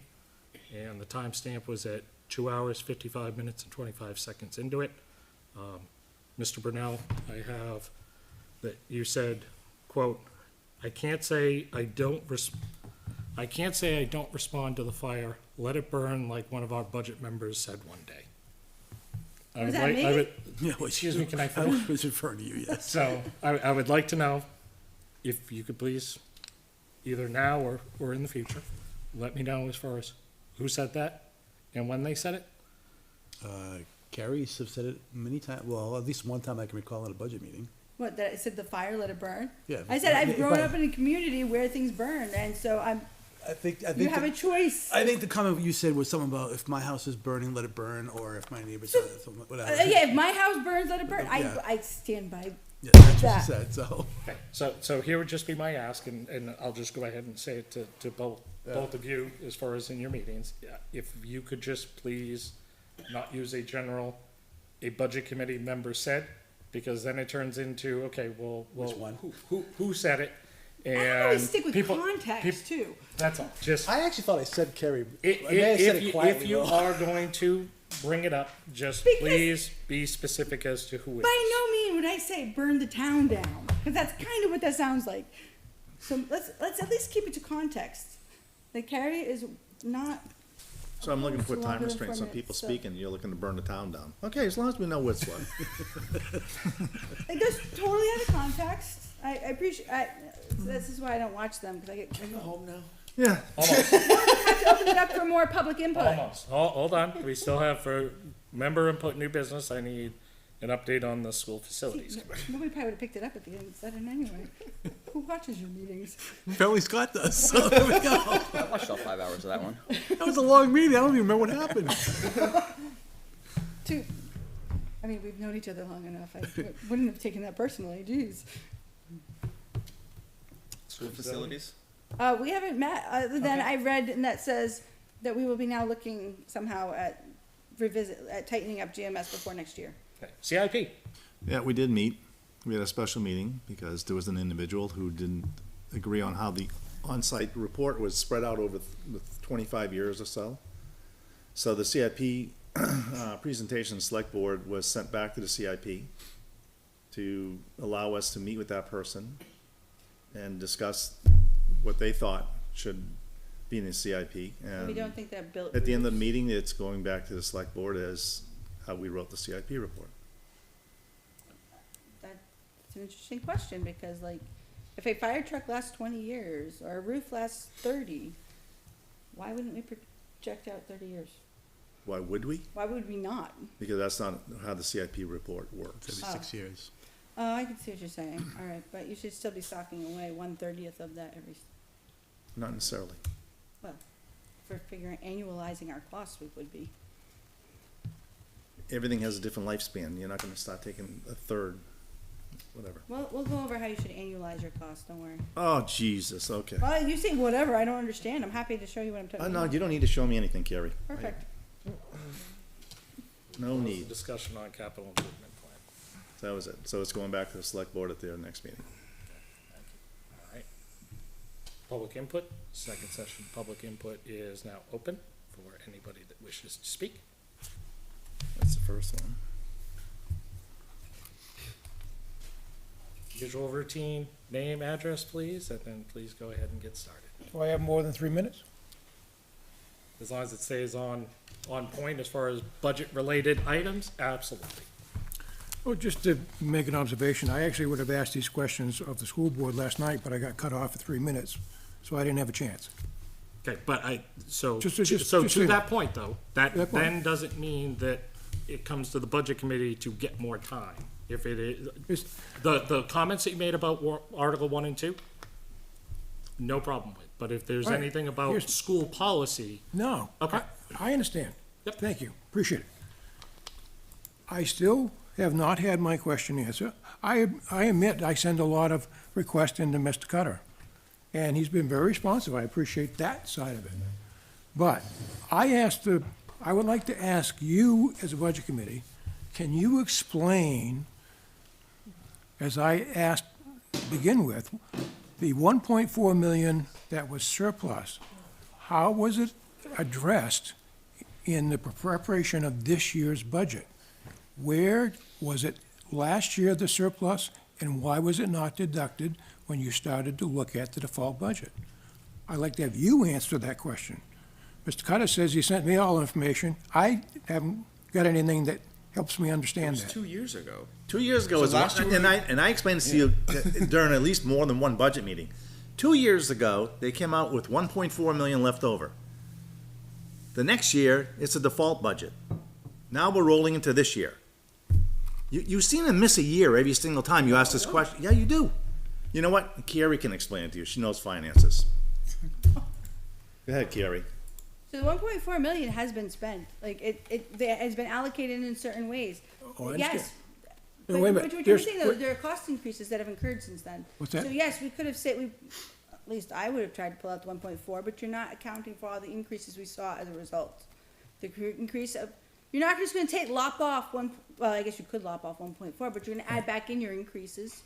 So And you're that's not gonna see a $1.4 million total reduction. I agree with the default budget from last year that ended in June 30 of last year, or the budget that ended last year was the basis for the default budget that we're in now. Correct? And then you have to add Answer me a question. insurance increases, I understand. contract increases. Each budget, each fiscal budget is independent of one another. No, they're not. Yeah, certainly they are. There's different expenditures each year. Just for point of reference, Mr. Oblinas sent me yet another email on December 23rd. I responded to this email on this point on Which December says what? 26th. Read the email. And you responded, Mr. Oblinas, acknowledging my response on December 26th. It's the breakout of the entire 1.4 million with links explaining where all that 1.4 million was and how it was drawn down. No. What you explained is what the $1.4 million was spent on. Correct? Is that what your email says? That was your ask. No. Yes, it was, specifically, but that doesn't explain how it was accounted for in the default budget. So part of the money, I believe, was included to, didn't you use some of it for pay increases for facilities and some so like some of it's been used. It's now in the new budget because it's been reallocated. I guess, what is your goal? What is My- the goal? He's looking for Mike- $1.4 million. No, I'm actually, my expectation is about 1.2 because there has been labor costs reduced, and that's where I believe the majority of the And 1.4 underspend was. There were reductions in the default budget. The positions that were removed from the proposed budget were also removed from the default budget. So some of that overspend is accounted for by reductions in the default budget. But that As didn't, well, $1 million. as well Much? as, $1 million. $1 million. We've removed $1 million from the budget. No, you didn't. Not according to the summary of changes. We've removed $1 million in positions, Mr. Oblinus. over the All right. last 2 years. For the last when years? How many years? Since this No, budget. I'm talking from June 30th end, that budget is the basis for the current default budget. Last June 30th was the basis for this default budget. Correct. Yes. So you Removed take, $1 you million take, from that. this budget right now is the 24-25 budget. No, right Right. now? 26, Last 27. year, when Just they lem- cut positions out of the budget, they also cut them out of the default budget. They were already removed from the default budget. We have the superintendent sweating behind you. Please, come up to the microphone, please. No, it won't. No, it won't. No, it won't. Stay positive. Mr. Superintendent. If it does. Hold on. Don't make me use the gavel. You have a plug I can put on the TV. Where's the? It's right there. Except you gotta knock JD off if you do that. Sorry, JD. Knock him off or just split screen? I think it's gonna, I don't know, let's see what happens. We may knock you off, JD. Cross fingers. We're saving you. There we go. Let's get a little itty bitty screen.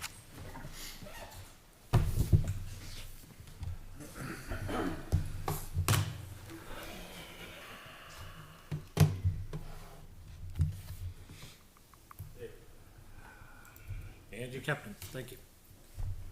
Hopefully you can still hear us. Just trying to make it bigger. Mr. Chairman, can you still hear us? Yep. Excellent, thank you. Can you see the screen? He probably can't. I can see it. Oh, okay. Yeah. Excellent. First of all, I just never tested. what it, I'm that's why. about to walk you through is not how we actually budget, because we go through every single line. I can't stress this enough. We go through every single line and then budget this. But to give you a summary to address this concern, the FY25 budget that ended last June, right? Ended at $26,549,000. You can see that money right there. You can go through all your budget documents. I'm not making these numbers up. The exact underspend last year was 1.351, so on and so forth. And that's accompanying for revenue and underspend and that summary of information right there, okay? End of the year encumbrances was 428,756. Warrant articles that passed and stuff like that. So the actual spent money that the district spent last year was $24,769. Okay. So on and so forth.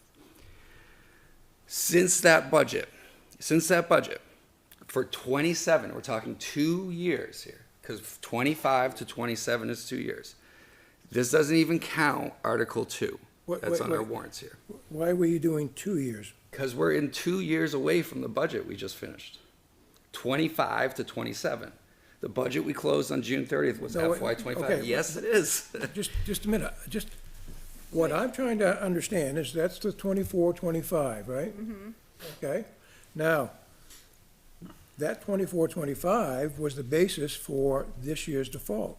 Not What you want fully, now? because positions were removed in both the proposal. No. Yes, all right, there were positions removed from the proposed budget. By law, if it's removed from the proposed budget, it must Okay. also be removed from the default. So there are positions in the default budget that were, removed before it got to the default budget. So, well, yes, we can argue whether or not the default budget is too high or too low, but it does not include those positions. So money has already been removed. That's fine, okay, But which, it also includes contractual items, teacher Right, increases. like added in. Insurance increases, which what did that amount to in the default? I don't remember off the top of my More head. than half a but million, Work with probably. me here for a second. Go ahead. It also includes other legal responsibility of ours. For example, we are legally responsible for K through 8 transportation. We have to, in our default, budget that increase. We are legally responsible for special education costs. we have to budget that increase or that decrease. For this current year, there was an increase in special ed costs, and I'm using it in a broad scope just to Right. summarize here. Understand? Next year, why one of the key components of why our default budget for next year, our proposed next year, FY27, is less than our actual proposed, is because of the savings on special ed, because that is reflected both in proposed and in default. Okay, everyone with me? Last year, we spent $24.7 million, correct? Between the 2 years' budgets, from the 25 budget to the proposed 27 budget, locked in, CBA, connected, is $612,000. Salaries for non-union, $226. Benefits, all that stuff, is $929. That is the salary and benefits, that is the difference between 25 to 27. That factors in all the reductions that we've done. Past that. Wait, just say that again now. So salaries for LED, that's a plus or a minus? That's an addition. All right. So that's not a deduction. Salaries for, But it eats into the 1.4 million. It eats into the 1.4. no, it doesn't. That's, Yes, it does. We're bound to, we have to pay this money out. just stop a minute. Just stop that. What I'm trying to understand, what I didn't get the call. what you are not explaining to me, is in the, We just adjourn. You guys Can we please be respectful so we can, if you want this resolved, talking over him, it's gonna extend it. talking over him. Okay, let's just finish the discussion, please. you know what? We hear your point, Mr. Oblinus, that you want to know as far as that 1.4 4 million went. million. I will just say that, Ms. Douglas, how long have you been on this budget committee? How many years? 12. This is, about 12. And I would say that she is probably the biggest budget hawk that has been around in the 12 years. If Come on now. she is. Well, wait, you started drinking Kool-Aid, you lost your status. All right, hold on. I want to be able to get out of here before 10:30. My point is that, you know what, if she doesn't have an issue with it and understands going from that underspend to where we are today and has attempted to explain it, and around this table, there's plenty of expertise from former school board members as well, that there's no smoking gun and something missing there. I would like to close this particular I just conversation, because I finish don't this? know if there's anything else that can be said. Just let me finish my chart. Okay. Please let me just finish my chart. If he solves the problem, we don't have to. So this salary and benefits from 25 to proposed 27, it reflects 2 years, and as the increases, they're bound. The only wiggle room you have is some of the salary for non-union in next year's budget, which is factored in here as we proposed it, correct? That's not factored into a default, but it is factored into our proposed budget, so I left it in here. You paid out the salaries in 26 that we're in right now, so that's there. And then the benefits, you're bound to pay for them, right? Even for non-union people, you gotta pay your benefits. So for salary and benefits, from 25 to proposed 27, there's an additional 1.7. And this includes the positions we reducted. I have another sheet that would show that, but I'm just not getting there yet. So, 25 average, why is my mouse not moving? I will make, 25 actual, salary and benefits, you add those two lines together, we're now sitting at $26.5 million. Before we've even touched anything else. That's just carrying over what we spent the last year, and then the salary and benefits that we're committed to, right? If you look at non-salary and benefits in the FY25 budget, we spent $6.3 million. If you just adjust that for inflation, just inflation, and this is why I would never actually budget with what I'm showing you right now, because you need to go into the lines and drill down and see what that actual money is spent on. This is why we take the time and we go through all 1,100 plus lines and budget this way. So you don't just take what you spent the year before, add inflation, and call it a day. If you just do that, though, the non-salary and benefits, so all the other stuff, transportation, desks, books, heat, oil, all of it, 6.3 million. If you adjust it for inflation, using the government's inflation guide here, you can click on it. I just updated it the other day from 23 to 25. It's a 6.4 increase.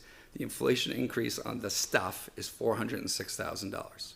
This is on this year's budget you're talking about. On the proposed one for 27. I don't care about this. I'm still That's dealing. what we're talking about. That's No. the whole crux of this entire thing. I'm gonna finish my slides. Well, So this now is- we're here it's at not the FY. crux of my question. Yes, it's exactly your question. You wanna know where the 1.4 million is in next year's proposed budget? I'm telling you exactly where it is right now. FY actual plus salary and benefits, plus the inflation increase, 406. So if you were to add all that together, it is $26.944 million. Our proposed, after everyone's work here, was a little shade over $27 million, $27,45,000. That math I just showed you, 26,944. The difference is $100,000. If by some miracle our operation budget passes and we spend that exact amount of money, that difference, $100,000, meant we budgeted at a 99.63% accuracy. If we do that, you better give us raises. Like, because that's insane. I already do. Better raises. Like, because every district will be calling us up and asking to go there. That's where the money is. It's right there. It is not hidden. It is exactly where we say it is. And this isn't even how we budget. We go through literally line by line to do it. So I asked the question, are you looking for a reduction of 1.4 million in the current budget? I'm What is looking, the goal? my goal is to say, first of all, I know it's probably been explained, is a breakdown of the 1.4, what lines that constituted and where they were. There were a number of positions, para positions, special ed. Specific lines, They were a lot of the, 80% of it was unfilled positions. right. So, Some of which they can't reduce because they are required by law oh, to be good. provided. So if you- they, go so, ahead. sorry, I interrupted you. My apologies. So ultimately, if you want to see the full reduction, you have to go to the federal government and ask them to change certain laws. That is beyond the purview of this committee. And what you just said proves my point, because you just said you can't reduce them, so they're in there now. We can't reduce all of them. So the So overage, you're never gonna get 1.4 million out because there are still legal requirements to cover these positions. my Believe point, me, I would take them out if I could, but the My- lawsuit will cost more. but my point is exactly that. They are still in there. So what would you like us to do? What would you What I would propose? like you to do, Yes. I would like to actually sit down, I'll offer to sit down with the superintendent and go through in more detail and find out where those lines are that you just talked about. That's what I want to They're all know. available. Go on the budget drive. You can see right, so literally our ultimately, entire the budget, all budget- $1,100, the what we budget has actually been- spent last year. It is there. The budget It has is been there. developed, it's been I- proposed, it will be either adopted or rejected by the voters in March. If you'd like to propose changes to the budget, the deliberative for school is what, the 31st or the 7th? Right. January 31st, you can come, you can make recommendations Well, or proposals. I will. They will go for a vote, and you are welcome to propose reductions. I mean, there's nothing, at this point, there's a budget hearing on the 19th, you can come, or the 15th? Why do I say the 19th? 15th, so state your case. And that, but the reality is, we voted, and so now it goes to the voters. If there are specific changes and reductions, come to the deliberative, state your case, and people have the opportunity to vote on it. I appreciate it. I'm offering to try to understand what I believe is something, And so if you can amiss develop, in the budget. well, if you can develop the proposal and make your case to the voters on the 31st, then perhaps the changes that you'd like to see can be effected. I'd Until rather not then- do that. I am actually offering to the superintendent and to the chairman of the school board to actually come in at their convenience, sit down, and go over this in more detail. I think that's, We cannot literally Awesome. provide you any more detail. I think it's. You literally can't. I Reality have, too I have a is- bunch of questions, and this is not, I'm willing to try to take this offline. And I think that's amazing that you have the time to do that. I just don't know that the rest of us have that level of time. And I aspire to have that much time, but I'm not there I'm yet. retired and on a fixed income, so I have the time, but I know. I don't have the money to pay for my taxes. And I feel you on that one, but I don't know if there's anything at this moment in time that we can do. Your ability is on January 31st.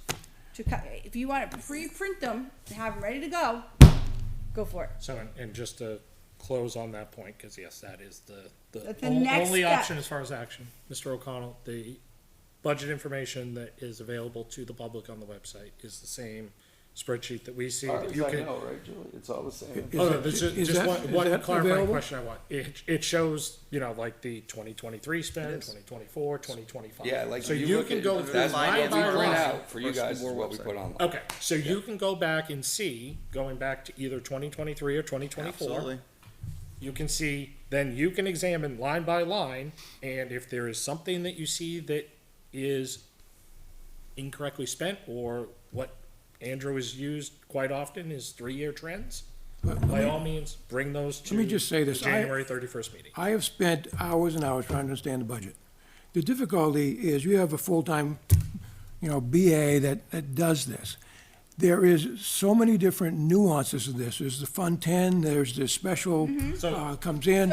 So it all gets rolled into confusion, and it's difficult to compare apples to apples. See, I guess I would disagree. I have a full-time job. I am probably the one that brings up the most motions in this particular budget, because I go through line by line, and unfortunately, CHS guidance was the last one that I decided to really dig into. And you know what? You can definitely go by the 3-year trend. I don't even need to have the Excel mastery that Andrew has to be able to pump out charts, graphs, and trends and things like that. I would recommend that, going through line by line and looking for things of concern or anomalies about why spending is increasing or decreasing, and bringing to the table on January 31st proposed cuts in deliberative is your course of action. I think too, it would be a good idea to consider, pick a baseline budget to move from. Believe me, there have been things in past budgets that I disagreed with, bonds that should have been paid back to taxpayers and didn't, got rolled into budgets. But we have to just accept a zero, that instead of trying to understand past history, start a starting point and going forward, trying to understand it. When I joined this budget committee a while ago, I didn't go back to, maybe I should have, the previous 10, 20 years. But I picked a point I could start, I understood, and then was able to build off that. And now, and it's not something you're just gonna pick up in 10 minutes. You actually have to put the effort and, the time into it. It's going to take a little while to understand it. But I think you should pick a different year zero, honestly. Pick this year, last year as year zero. When you're looking at the budget, instead of trying to go back the other ones, pick ones that you can, able to watch the meetings more, right? Like you witnessed this year, right? Did you witness last year's budget? Yes. Were you here the year before? No. Right, so Not maybe with last a whole year bunch, is your no. reference zero, and then we can, because honestly, I can barely remember what I did last week. Asking me what conversation we had, other than a few memorable ones, I'm not going to remember every conversation relative to the other. I mean, I guess I could go back and read the minutes, but, yeah. John remembers about how you feel about one fires. just So reads about it anyway, all the time. point being, for the sake of time, and I feel like we have given ample time here with well over 15 minutes, I think we have provided an engaging platform, supporting information, and a means to take action on January 31st. And, as much as I'm sure people would love me to remind you that filing periods are January 21st. You can always throw your hat in the ring. I actually won't do that, and I'll tell you why. Because I think I provide more value of being able to come to any board that I want to. Well, Appreciate your time and input. I still have one more I do ask that comment. we can close out so that we Right. can actually get out of here at 10:30. Yeah, you can, if you just listen to me a few more minutes. I want to go back to the teacher's contract again. I'd like to ask Mr. Cutter or Mr. O'Connell, regarding the steps, and I'll call them vertical steps, that are dependent upon the years of service, does each teacher get a step each year based upon years of service? It depends on where we are in The, the direct answer is no. It's a yes or no question. That's a no. Okay? Well, What only the actually people at the makes it? top end don't get a What- step, right? Yes, no. Only the Okay. ones at the top do not receive. I'm going to ask that we No. table this additional conversation about steps to a school board meeting.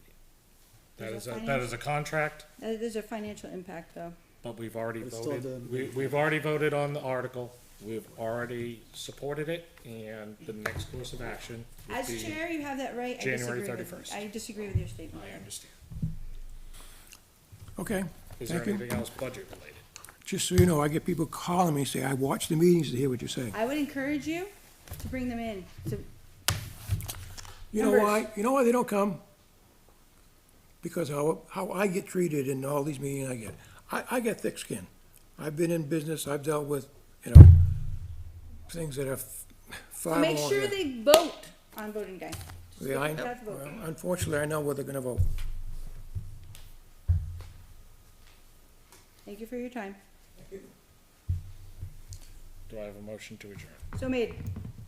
Second. How did I not have a second, like a half a second thing? Motion and a second. Unfortunately, thanks to John David, we do need to do a roll call vote. Mr. Olson, Yes. Mr. Cutter, Yes. Yes. Mr. Brunel, Ms. Douglas. Yes. I am a yes. Mr. LaPlante. Mr. Baca. Mr. Burke. We at Campbell. And Chairman's son. We at Campbell.